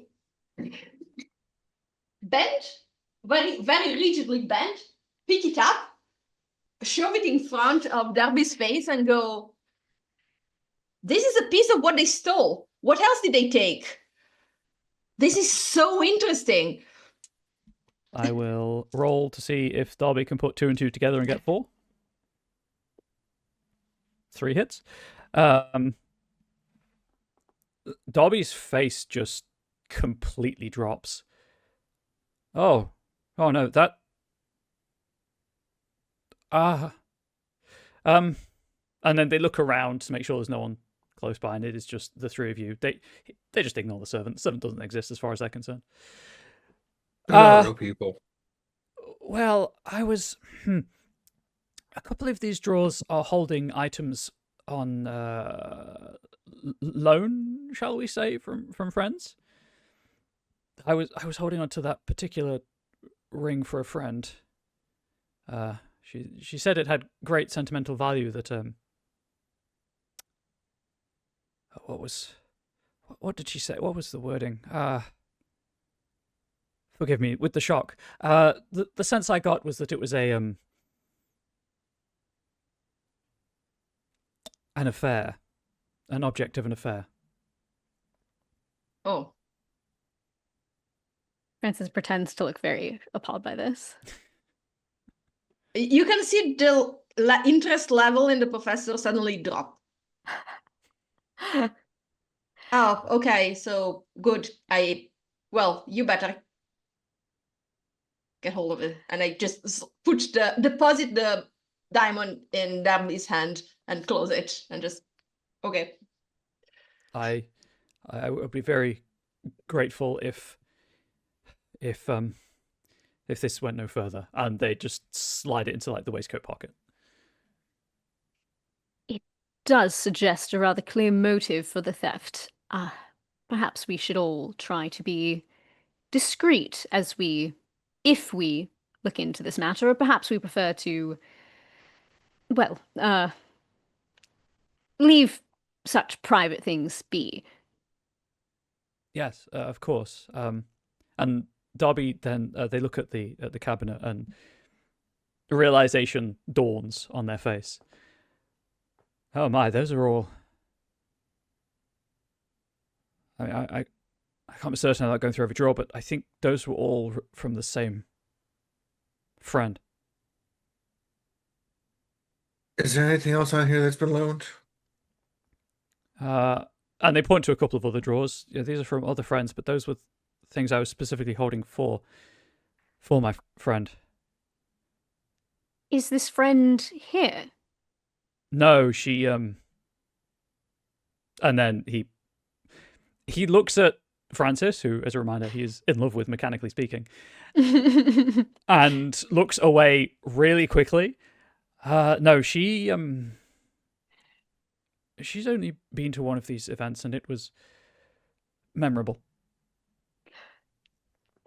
Retired to the country, has she? I don't know. We correspond occasionally, but that is. I fear her husband would be most displeased if he learned more. Well, we digress into matters of little importance for the question at hand. I suppose it is therefore of interest to you that we locate and retrieve these items. Yes, and I never read the correspondence because that is, and Dobby, like, with nothing left, with nothing else to draw upon, is falling back onto social expectations, and just pulls himself up straight. It is not the done thing to read a lady's correspondence. These were letters entrusted to me that were to be returned at the correct. Well, she asked for them. They were addressed to her suitor. Well, how fortunate we have one of the greatest hunters in the world, is it? Surely a small thing like a few letters is not outside of your abilities, sir. Yeah, sure, probably not. You can't shoot letters I either. mean, you can. You can shoot a lot of things. Letters are actually very easy to shoot. They don't move. They're very soft. The air goes right through them. Perhaps we should refrain from shooting anyone or anything just for now. Rosie, sniff this, and he's going to point to one of the missing drawers. Sniff. And she does, in fact, sniff. All right. I'm going to use Rosie as an extension of my character and roll a survival and cunning to see if she picks up anything. That works for me. You get one enhancement because she's a dog. She is a very good dog. Put it difficulty 3. All right. While observing this happening, my 2 neurons meet and go, oh, you had an I go to Francis and say, you had an object of the thief, right? The dog could sniff it. It is meaningless in itself, but it still could hold the smell of the thief. Certainly. Roll Until- thunder again. Yeah, well, we'll resolve this one first and then he'll react. Do ones take away from successes or only if you get 0? Only if you get 0 successes does it become a All right. disastrous failure. Then that's 4 hits. Okay. Wait. You're killing it in this scene. Nope. I take that back. I've been playing too much Demigod. That's actually only 1 hit. Some 7s in there. Yeah. I miscounted. Unfortunately, that is a failure. But you do get an extra rewrite. However, because you do have 4 rewrites in the pool, and like 50 minutes left, one of the things you can do with rewrites is spend them to. If you spend 2 of them, it changes a failure into a success. How many did I need for a success? How many hits did I need on that? You needed 3 hits. We need 3 hits, and we get enhancements on, so I just need 1 more hit. Yeah, go for it. Oh yeah, just All right. spend 1 rewrite to add 1 enhancement. Yeah. So that makes 2 enhancements. That makes it a success. Fantastic. We'll make a note that you're down to 3 rewrites. So couple of things happen. The first is that the camera cuts to an over-the-shoulder view of it seems to be like someone in a dress with a sheaf of papers. They're open, they're being read, and then there is a I knew it. He must know. He must be told. And then the camera cuts back to Rosie barking and herring off into the house. Oh, and Gaston is right behind Rosie. Well, as much as he can be, because she's faster than him. I think Francis sees this and is like, oh, well, we'll deal with this later, and takes off as well, but is gonna go in a different. He's not gonna follow directly. He's gonna try to cut around to where he spotted his friend before and see if he can kind of. He doesn't know if the dog's going to him or to someone else, but that's who he's trying to get to instead. Okay. It looks like Rosie is heading that way, but then she turns at the last minute and heads into the house through like the nearest door. I follow the dog. Okay. 2 of you heading into the house. 1 of you heading towards the conversational group. Let's deal with the conversational group first.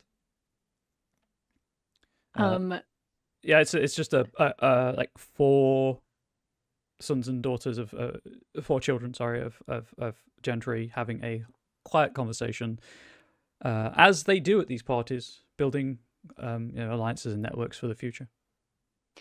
I think like he's started out at kind of a run and then like slows down as he gets into view to like try and look like casual and normal.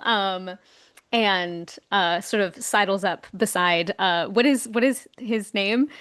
Sorry, I'll just grab my list of NPC names. Does Alexander Frinton Smith work for you? Absolutely. Next to Alexander.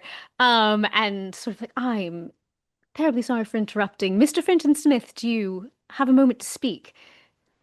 The camera does a like close up on the fact that he's wearing silver buttons on like a black waistcoat, but the camera highlights the fact that the crest matches for the audience's benefit. Yeah. Mr. Yes, of course. Please excuse us just a moment. Sort of pull him somewhere, like some private corner, either inside or outside. And just like holds up the button and just says, "You don't need to go assaulting servants to get my attention, you know." He looks at it and then down at his clothing. Francis, I assure you, I have not. I'm wearing silver. That is gold. And we both know that gold is not your color, but why does it have your family's crest upon it? He looks around and like you've just basically stepped away from the group into a small like seating area between some statues. It's as private as you often get in this kind of media. Yeah. He looks around and my sister Emily, she is here. Oh, Emily. Well, Miss Fitzgerald invited her. What has she done now? Well, she's about to be set upon by a rather large dog, among other things. His face pales. Good God. Where? When? How? Now. But he's sort of like, I'm imagining he like starts to leave and Francis kind of grabs him and he's like, if you go, then you'll be wrapped up in all of this as well.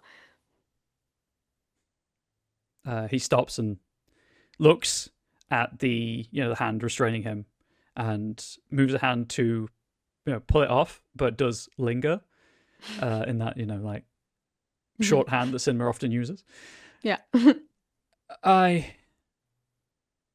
No, you're correct, Francis. I need to remain out of this. This is, if I'm to help with whatever she has done now, I cannot be involved in it. Okay, I need to return to. It just gestures to the group that you pulled him away from. What will you do? Will you find her? I will. Yes, I'll go see if I can intervene. I will try to keep her out of trouble, but she's gone snooping somewhere she really shouldn't have. Very well. Thank you, Francis. Of course. I'll speak to you later, I hope. As ever. And he bows, and the camera lingers on him watching you leave for a moment and then returning to the group. Meanwhile, we have a couple of shots of a dog running through the halls of this estate, the producer wincing every time the claws clack on the old wooden floors and the old carpets, only some of which they had the funds to replace with replicas before the shoot. And Gaston and Tony following, before Rosie starts pouring at the door to a small room on the first, I'd say first floor. I think second floor is what a lot of the audience, because Onyx Path audience, Trans-American, would understand it as. It's the floor above the ground. And whining as if the object of the search is there, and Gaston and Tony, you arrive moments later. I suspect our thief is hiding in there. Well, let's find out. Just gonna open the door, pops head in. Hey, how's it going? Do you do anything to stop the very enthusiastic dog from pushing the door No. out of... Okay, cool. No. I doubted, but I wanted to check. So within, you see a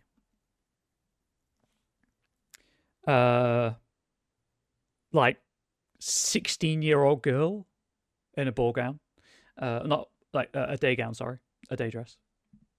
It's high quality, it's good cut, it's beautifully dyed. There's a series of gold buttons on it, one of which is conspicuously missing, and she was standing by a window, a sheaf of papers in her hand, as the dog bounds into her, and she gives a ladylike scream of shock, surprise, maybe a bit of fear. The actor wasn't terribly comfortable around dogs at this stage in their career, and is knocked into the wall next to the window. Oh, I'm so sorry. Do you want this room for anything? And the room itself it's just like a sitting room.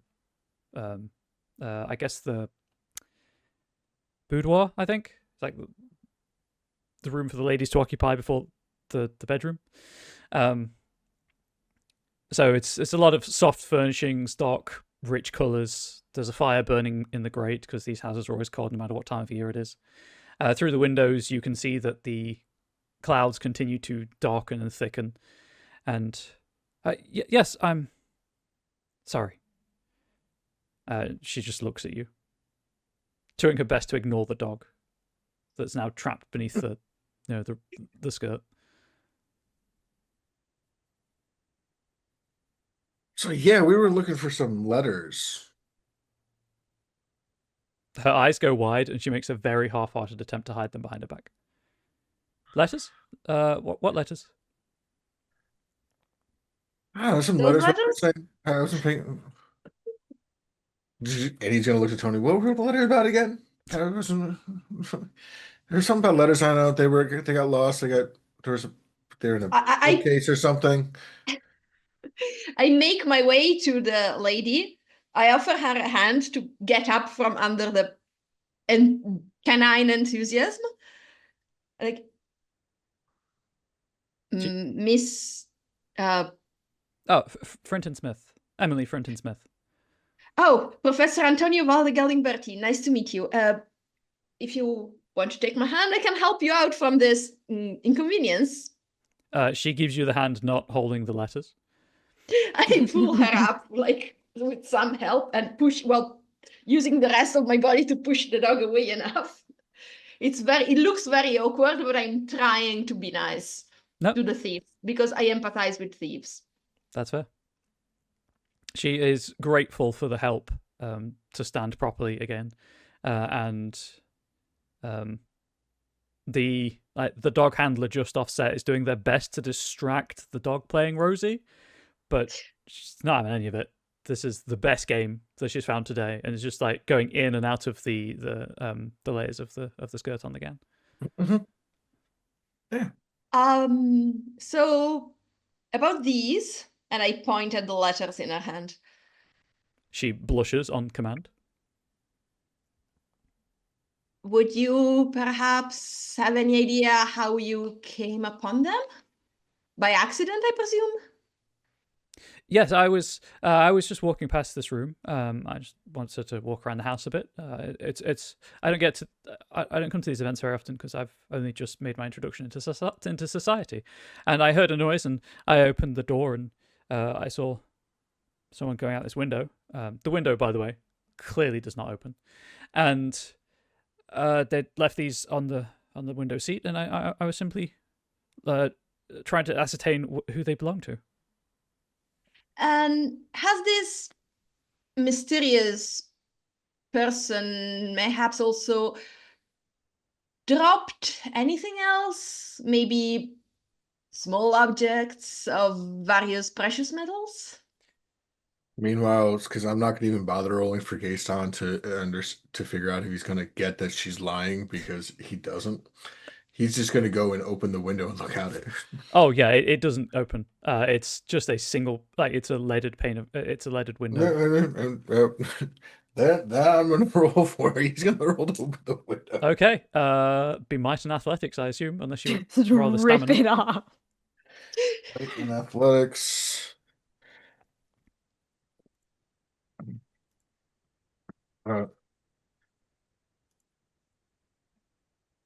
Need must when the devil's driver.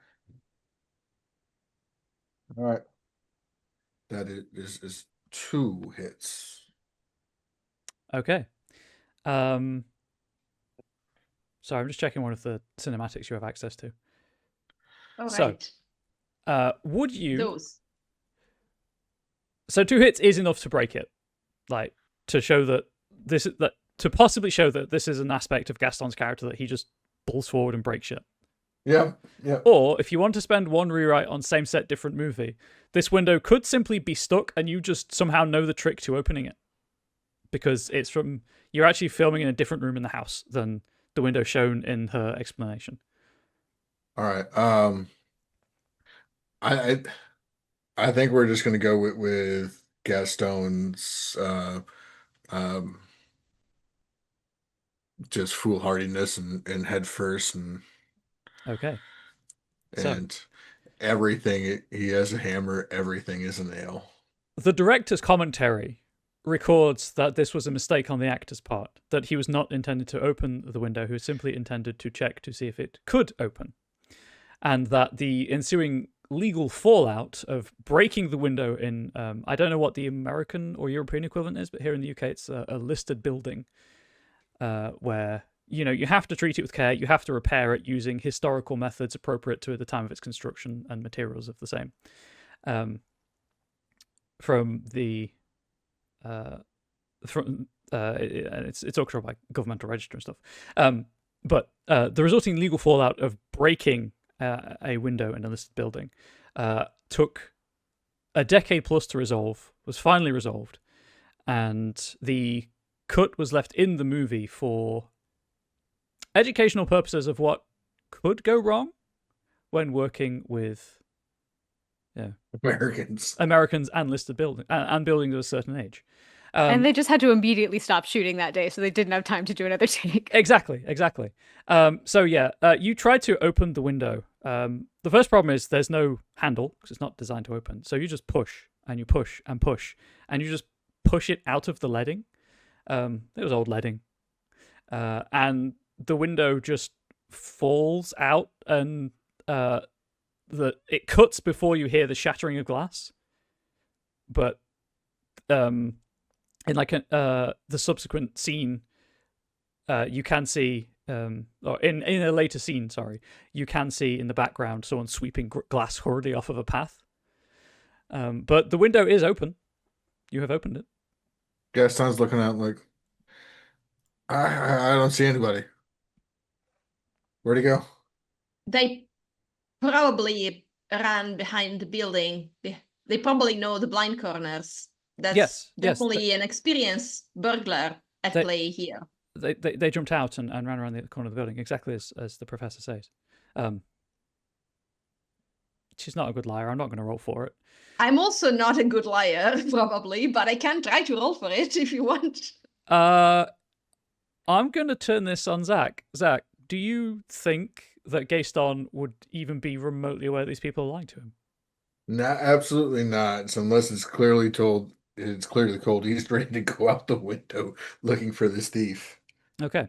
So, Francis, as you, through the miracle of media, arrive around about now, you can see that Gaston is preparing to jump out of a window, while Alexander's baby sister is standing to one side talking to the professor, holding papers and doing her best with her other hand to keep the dog from like lifting the skirt of her gown too much.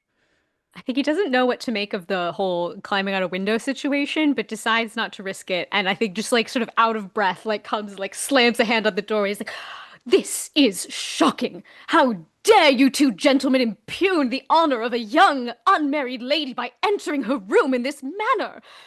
My friend Francis, this lady just stopped a thief.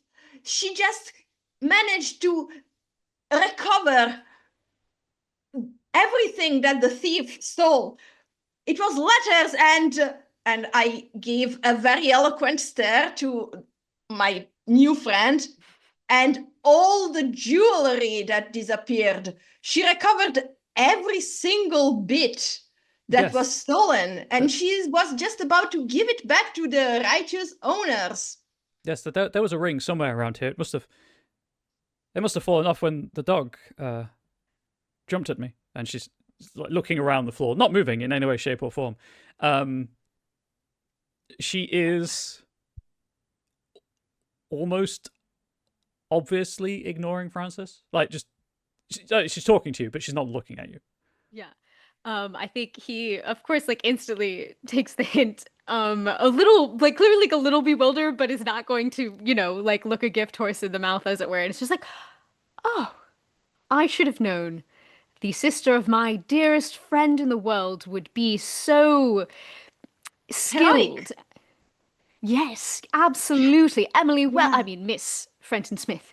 Forgive me, I forget myself in the face of your great skill and courage.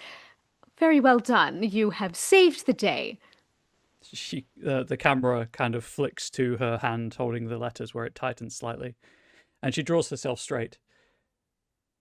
It seems, Mr. Finchley, that you forget yourself quite often. For I have here, and she brings them like in front of her. This is clearly not the way that she envisages going down.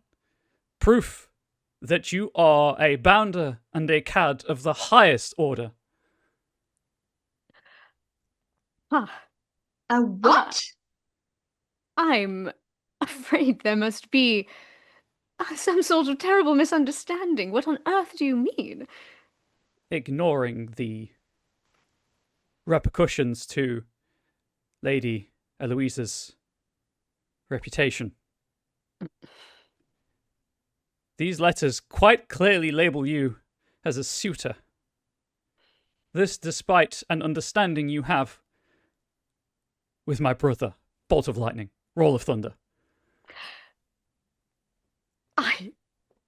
I think that there has been some sort of misunderstanding, and I'd like to invoke one of my tropes. Okay. It's well, I guess you can, if you feel this doesn't apply in this situation, I think that's fair enough. But it's called Heart of Gold. Once per session, when you've been caught in an act of mischief, invoke this trope. The victim of your misdeed will be so won over by your obvious good nature and charm that they'll go beyond making excuses for you. They'll act as if you did them a favor. Nope, that is the perfect time for it. She's still drawn up with indignation and, affront that what she is holding to her implies that, you are carrying on with someone that is not her brother. But that trope usage means that there's enough doubt within the letter that you've separated the certainty from her emotional foundation. Well, perhaps I am wrong. Perhaps I am mistaken. Perhaps you are worthy of him. I hesitate to, well, I would say that you've put me in a difficult position, but that would be to assign the blame upon you where it does not belong. The fact of the matter is, if these letters refer to Finch, perhaps, Finny, it may be my elder brother. She's nodding along. You've given her enough of an out to square things with her conscience. I am ashamed to say that perhaps my own flesh and blood may be a person of low character, unlike your noble brother. Yes, well. After all, I interject, appearances can often be misleading. Like, imagine if someone less insightful than the three of us had walked in this letter and found you alone in a room with a window that doesn't open easily with letters and missing jewelry. They could have come to entirely misleading and wrong conclusions. Don't you concur? You know, Miss? Professor, I think I've misjudged you. I feel you truly are a gentleman of great insight and understanding. It's so refreshing to find yourself among people of such shared wisdom and sincerity. Don't you all find? Yeah. Mm-hmm. Quite. Yes, I can So see refreshing. I can see how that may have looked, and that someone may have reached an incorrect conclusion regarding the situation.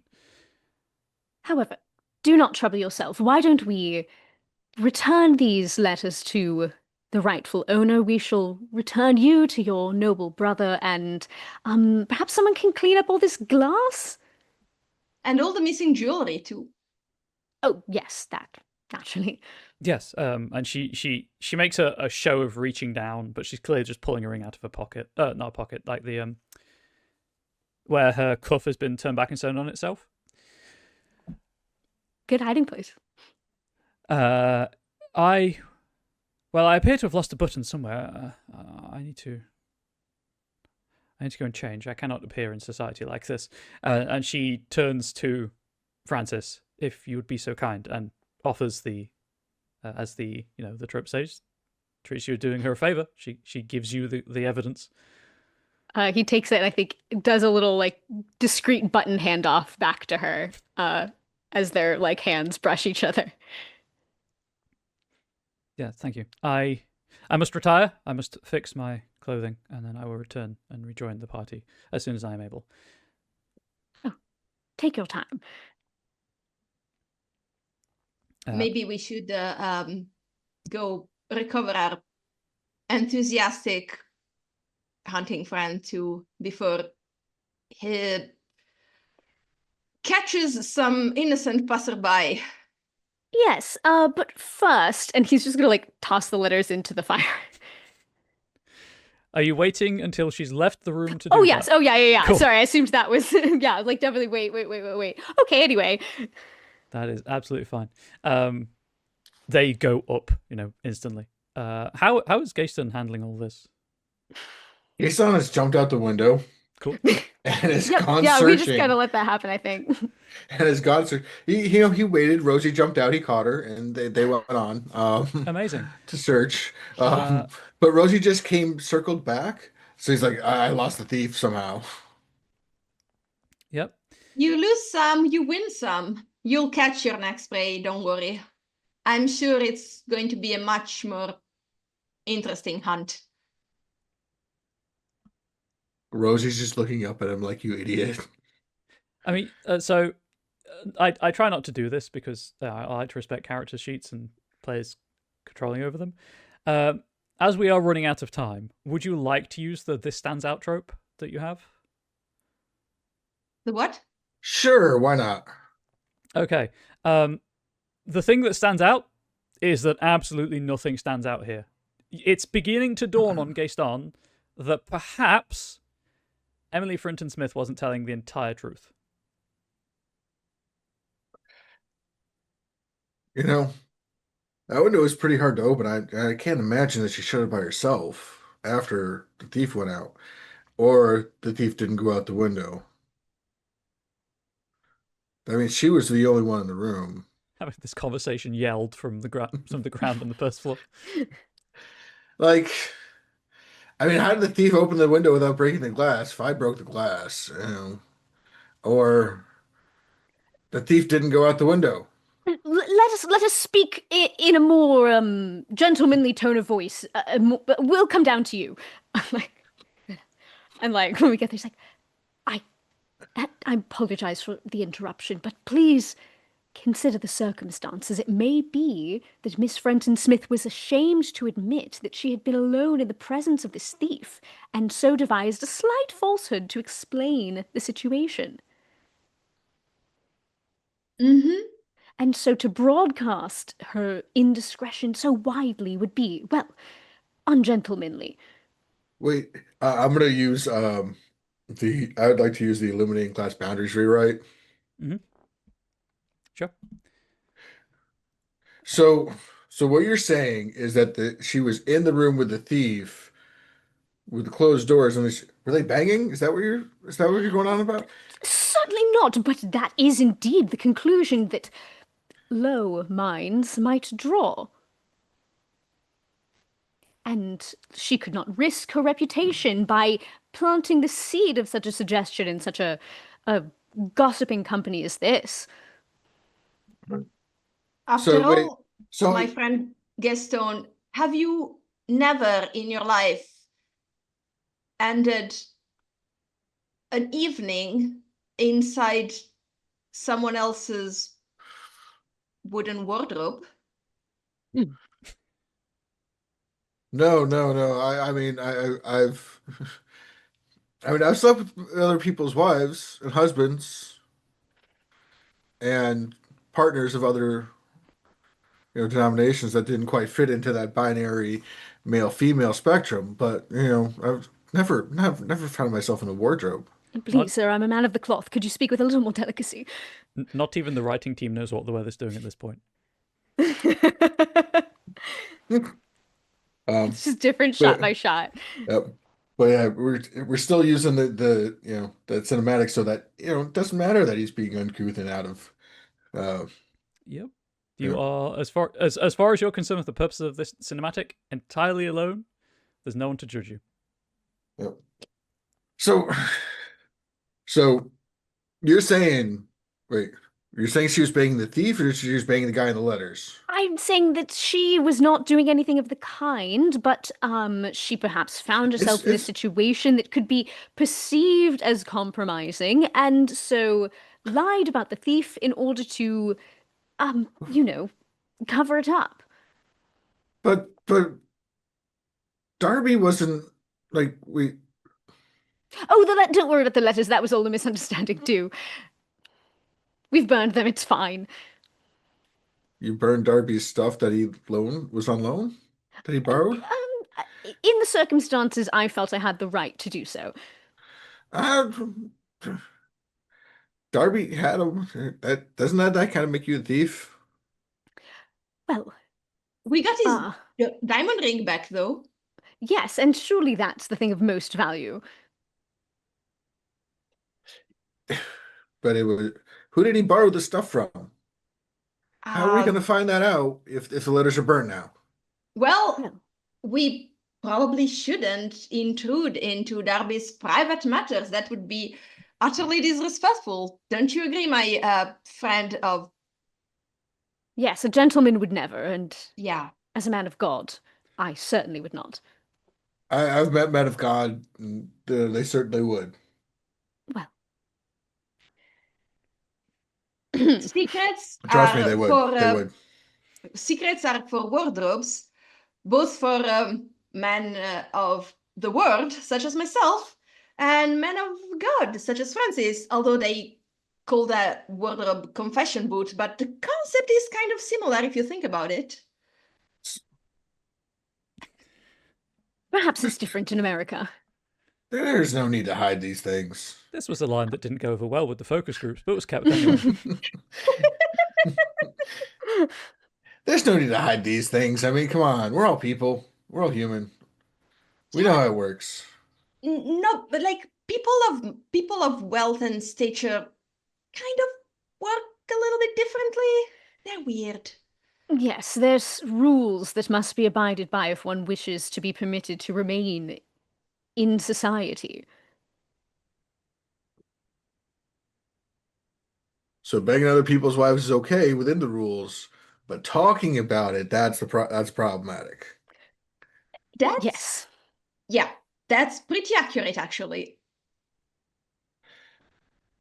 That makes zero sense. I couldn't agree more. I mean, Yes. they also have all these parties with the mask and everything. So I mean, why is it, you know? That's why they Maybe. have the masks. Well, yeah, but I mean, you can remember markings and you know, Yes, but we birthmarks and require the... tattoos and Yeah, but you're supposed to pretend you don't. Exactly. We require the polite fiction that we don't know who we're speaking to. It's really, it's all the same principle. You do one thing and you say another, and as long as nobody points out the contradiction, it's fine. And on that note, if you'll excuse me, I have a important conversation to have with a dear friend.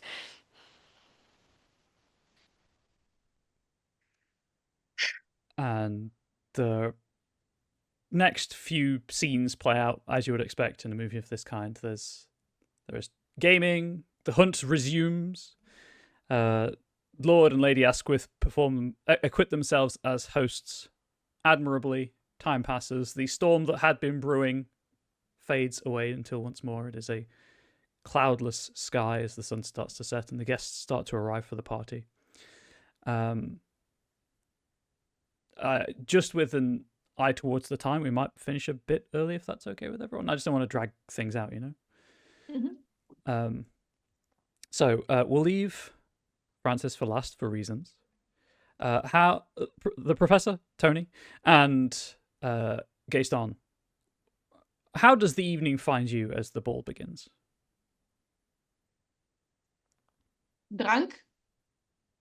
Have you been drinking all afternoon, or is this like a couple of shots of hard liquor and that's it for you?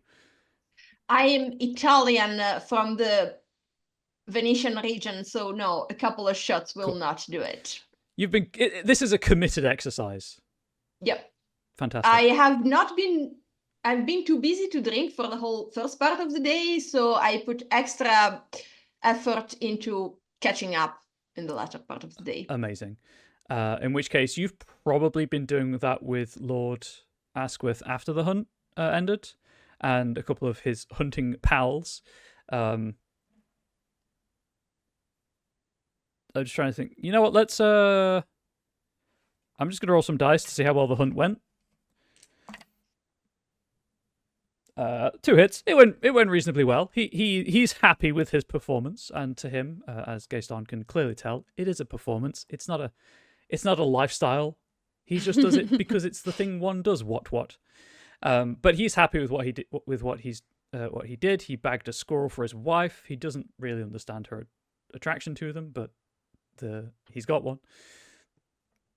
A couple of birds that he assures you will be tomorrow's dinner. And he, as he gets more and more, the idiom in the UK is in his cups. I don't know if that translates elsewhere to other cultures. Drunk. His anecdotes become louder, for one. He's one of those drunks. And more focused around truly implausible feats of heroism and achievement. And he describes several hunts that he claims to have been on that, Gaston, if you are present, you would know that's not how you do that. He'd be dead several times over if he'd done that. And Tony, there's enough there that you can assume, that you can deduce that, if you want to.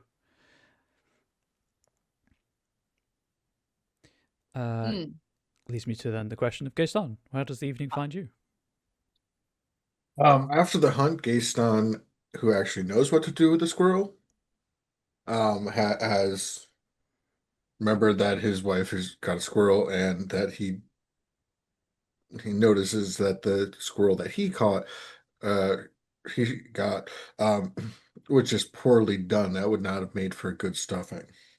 So Gaston takes the squirrel, stuffs it, and presents it to um, the lady privately.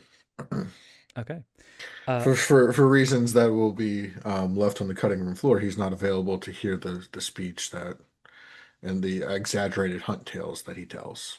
Amazing. Yes, there are several schools of thought around what happens in that cutscene, and There are several ways to skin a squirrel. The community, it remains divided over whether there's no question around whether Gaston would. It is whether Letitia would, or in fact should. But the evening passes recreationally, let's say, and as the dinner gong rings, guests have been arriving for an hour or so and just kind of milling around in the foyer and on the lawns. It's a summer evening, so the sun's out late. The sun remains up late, and the dinner gong rings, and people start filtering into the hall, the dining room. And Francis, you and Alexander have been on like a secluded corner of the terrace. Emily did show up briefly. No mention was made of anything. Yes, the last chiming note of the gong is carried on the still air as Alexander straightens from where he's been leaning against the stone railing. Your hands almost touching. Yes. Well, we should probably head in for food. It's been. Well, I don't know what happened regarding the cabinet incident, but it has been an eventful day. Certainly. I told you I would take care of matters, and I did. You always do, Francis. You always do. And he extends a little finger just so it's touching yours on the railing. Yeah. And then pushes himself straight. Right. Well, I suppose I should head in. And I will see you inside. And he bows so that if anyone's watching, the proper formalities have been observed. And he turns and leaves. And then we have a low angle view that creeps along the grass of the lawn. And there's the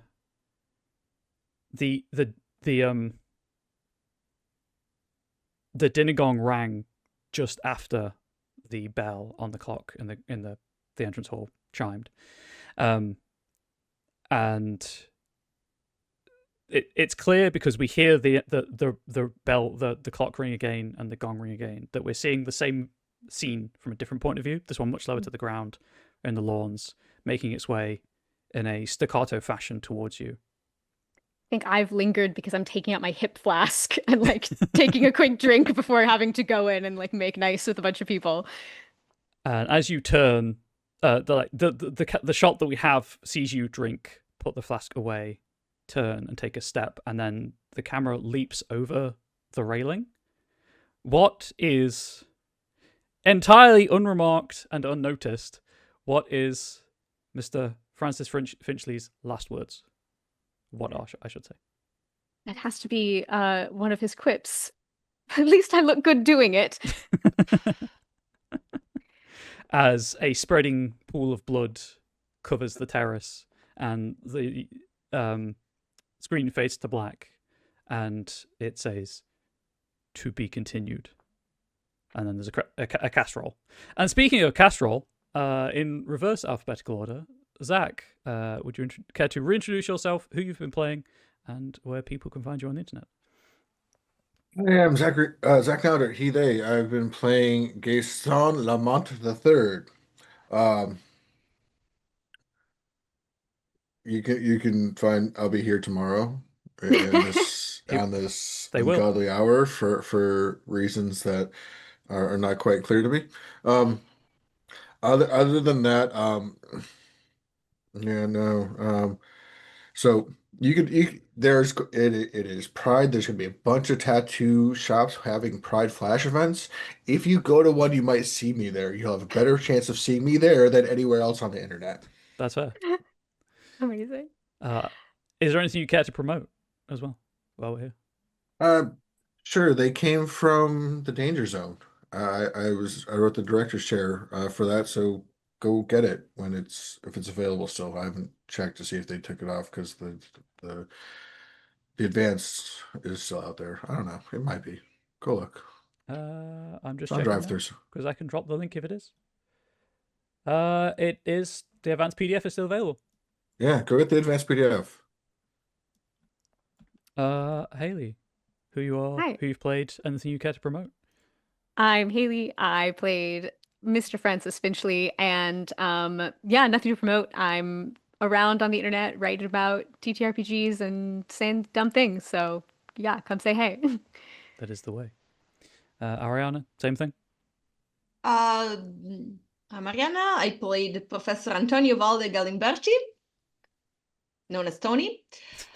And anything I've been working on semi-recently has been in Italian, so I'll just not. Okay. And I'm Ryan. I've been the story guide director, I believe. For this, they came from Bridgeton Rectory actual play. Bridgeton Rectory itself is found in the They Came from the RPG anthology. And after I'd pitched this to Travis, the overlord of all things Twitch tech, who arranges the Twitch schedule for Onyx Path Publishing, I realized I had another idea I could have pitched as well, to give choice. But here we are, based on another chapter in the anthology. I will be back tomorrow with Ariana and Zach for They Came from Beyond the Grave actual play. It is a direct follow-up. It is the sequel to the underrated cult classic Tale as Old as Time. And we will have a good and possibly gory time there. I am just going to promote the fact that, one, the virtual convention is still running. It's running all weekend until the evening tomorrow, I believe.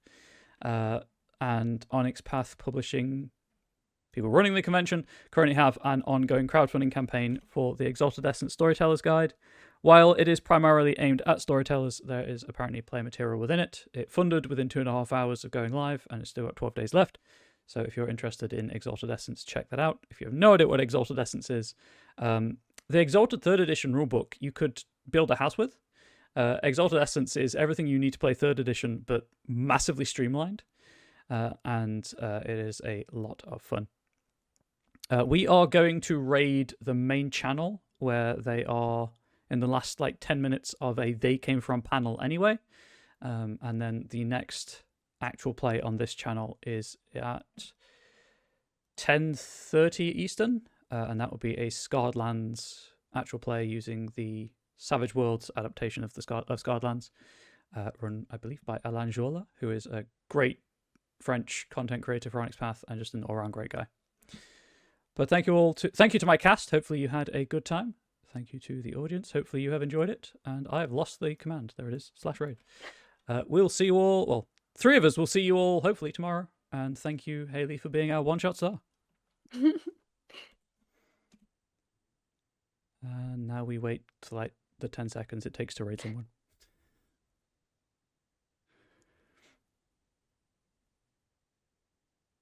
I realized I closed out too early for the raid didn't There we go. come in.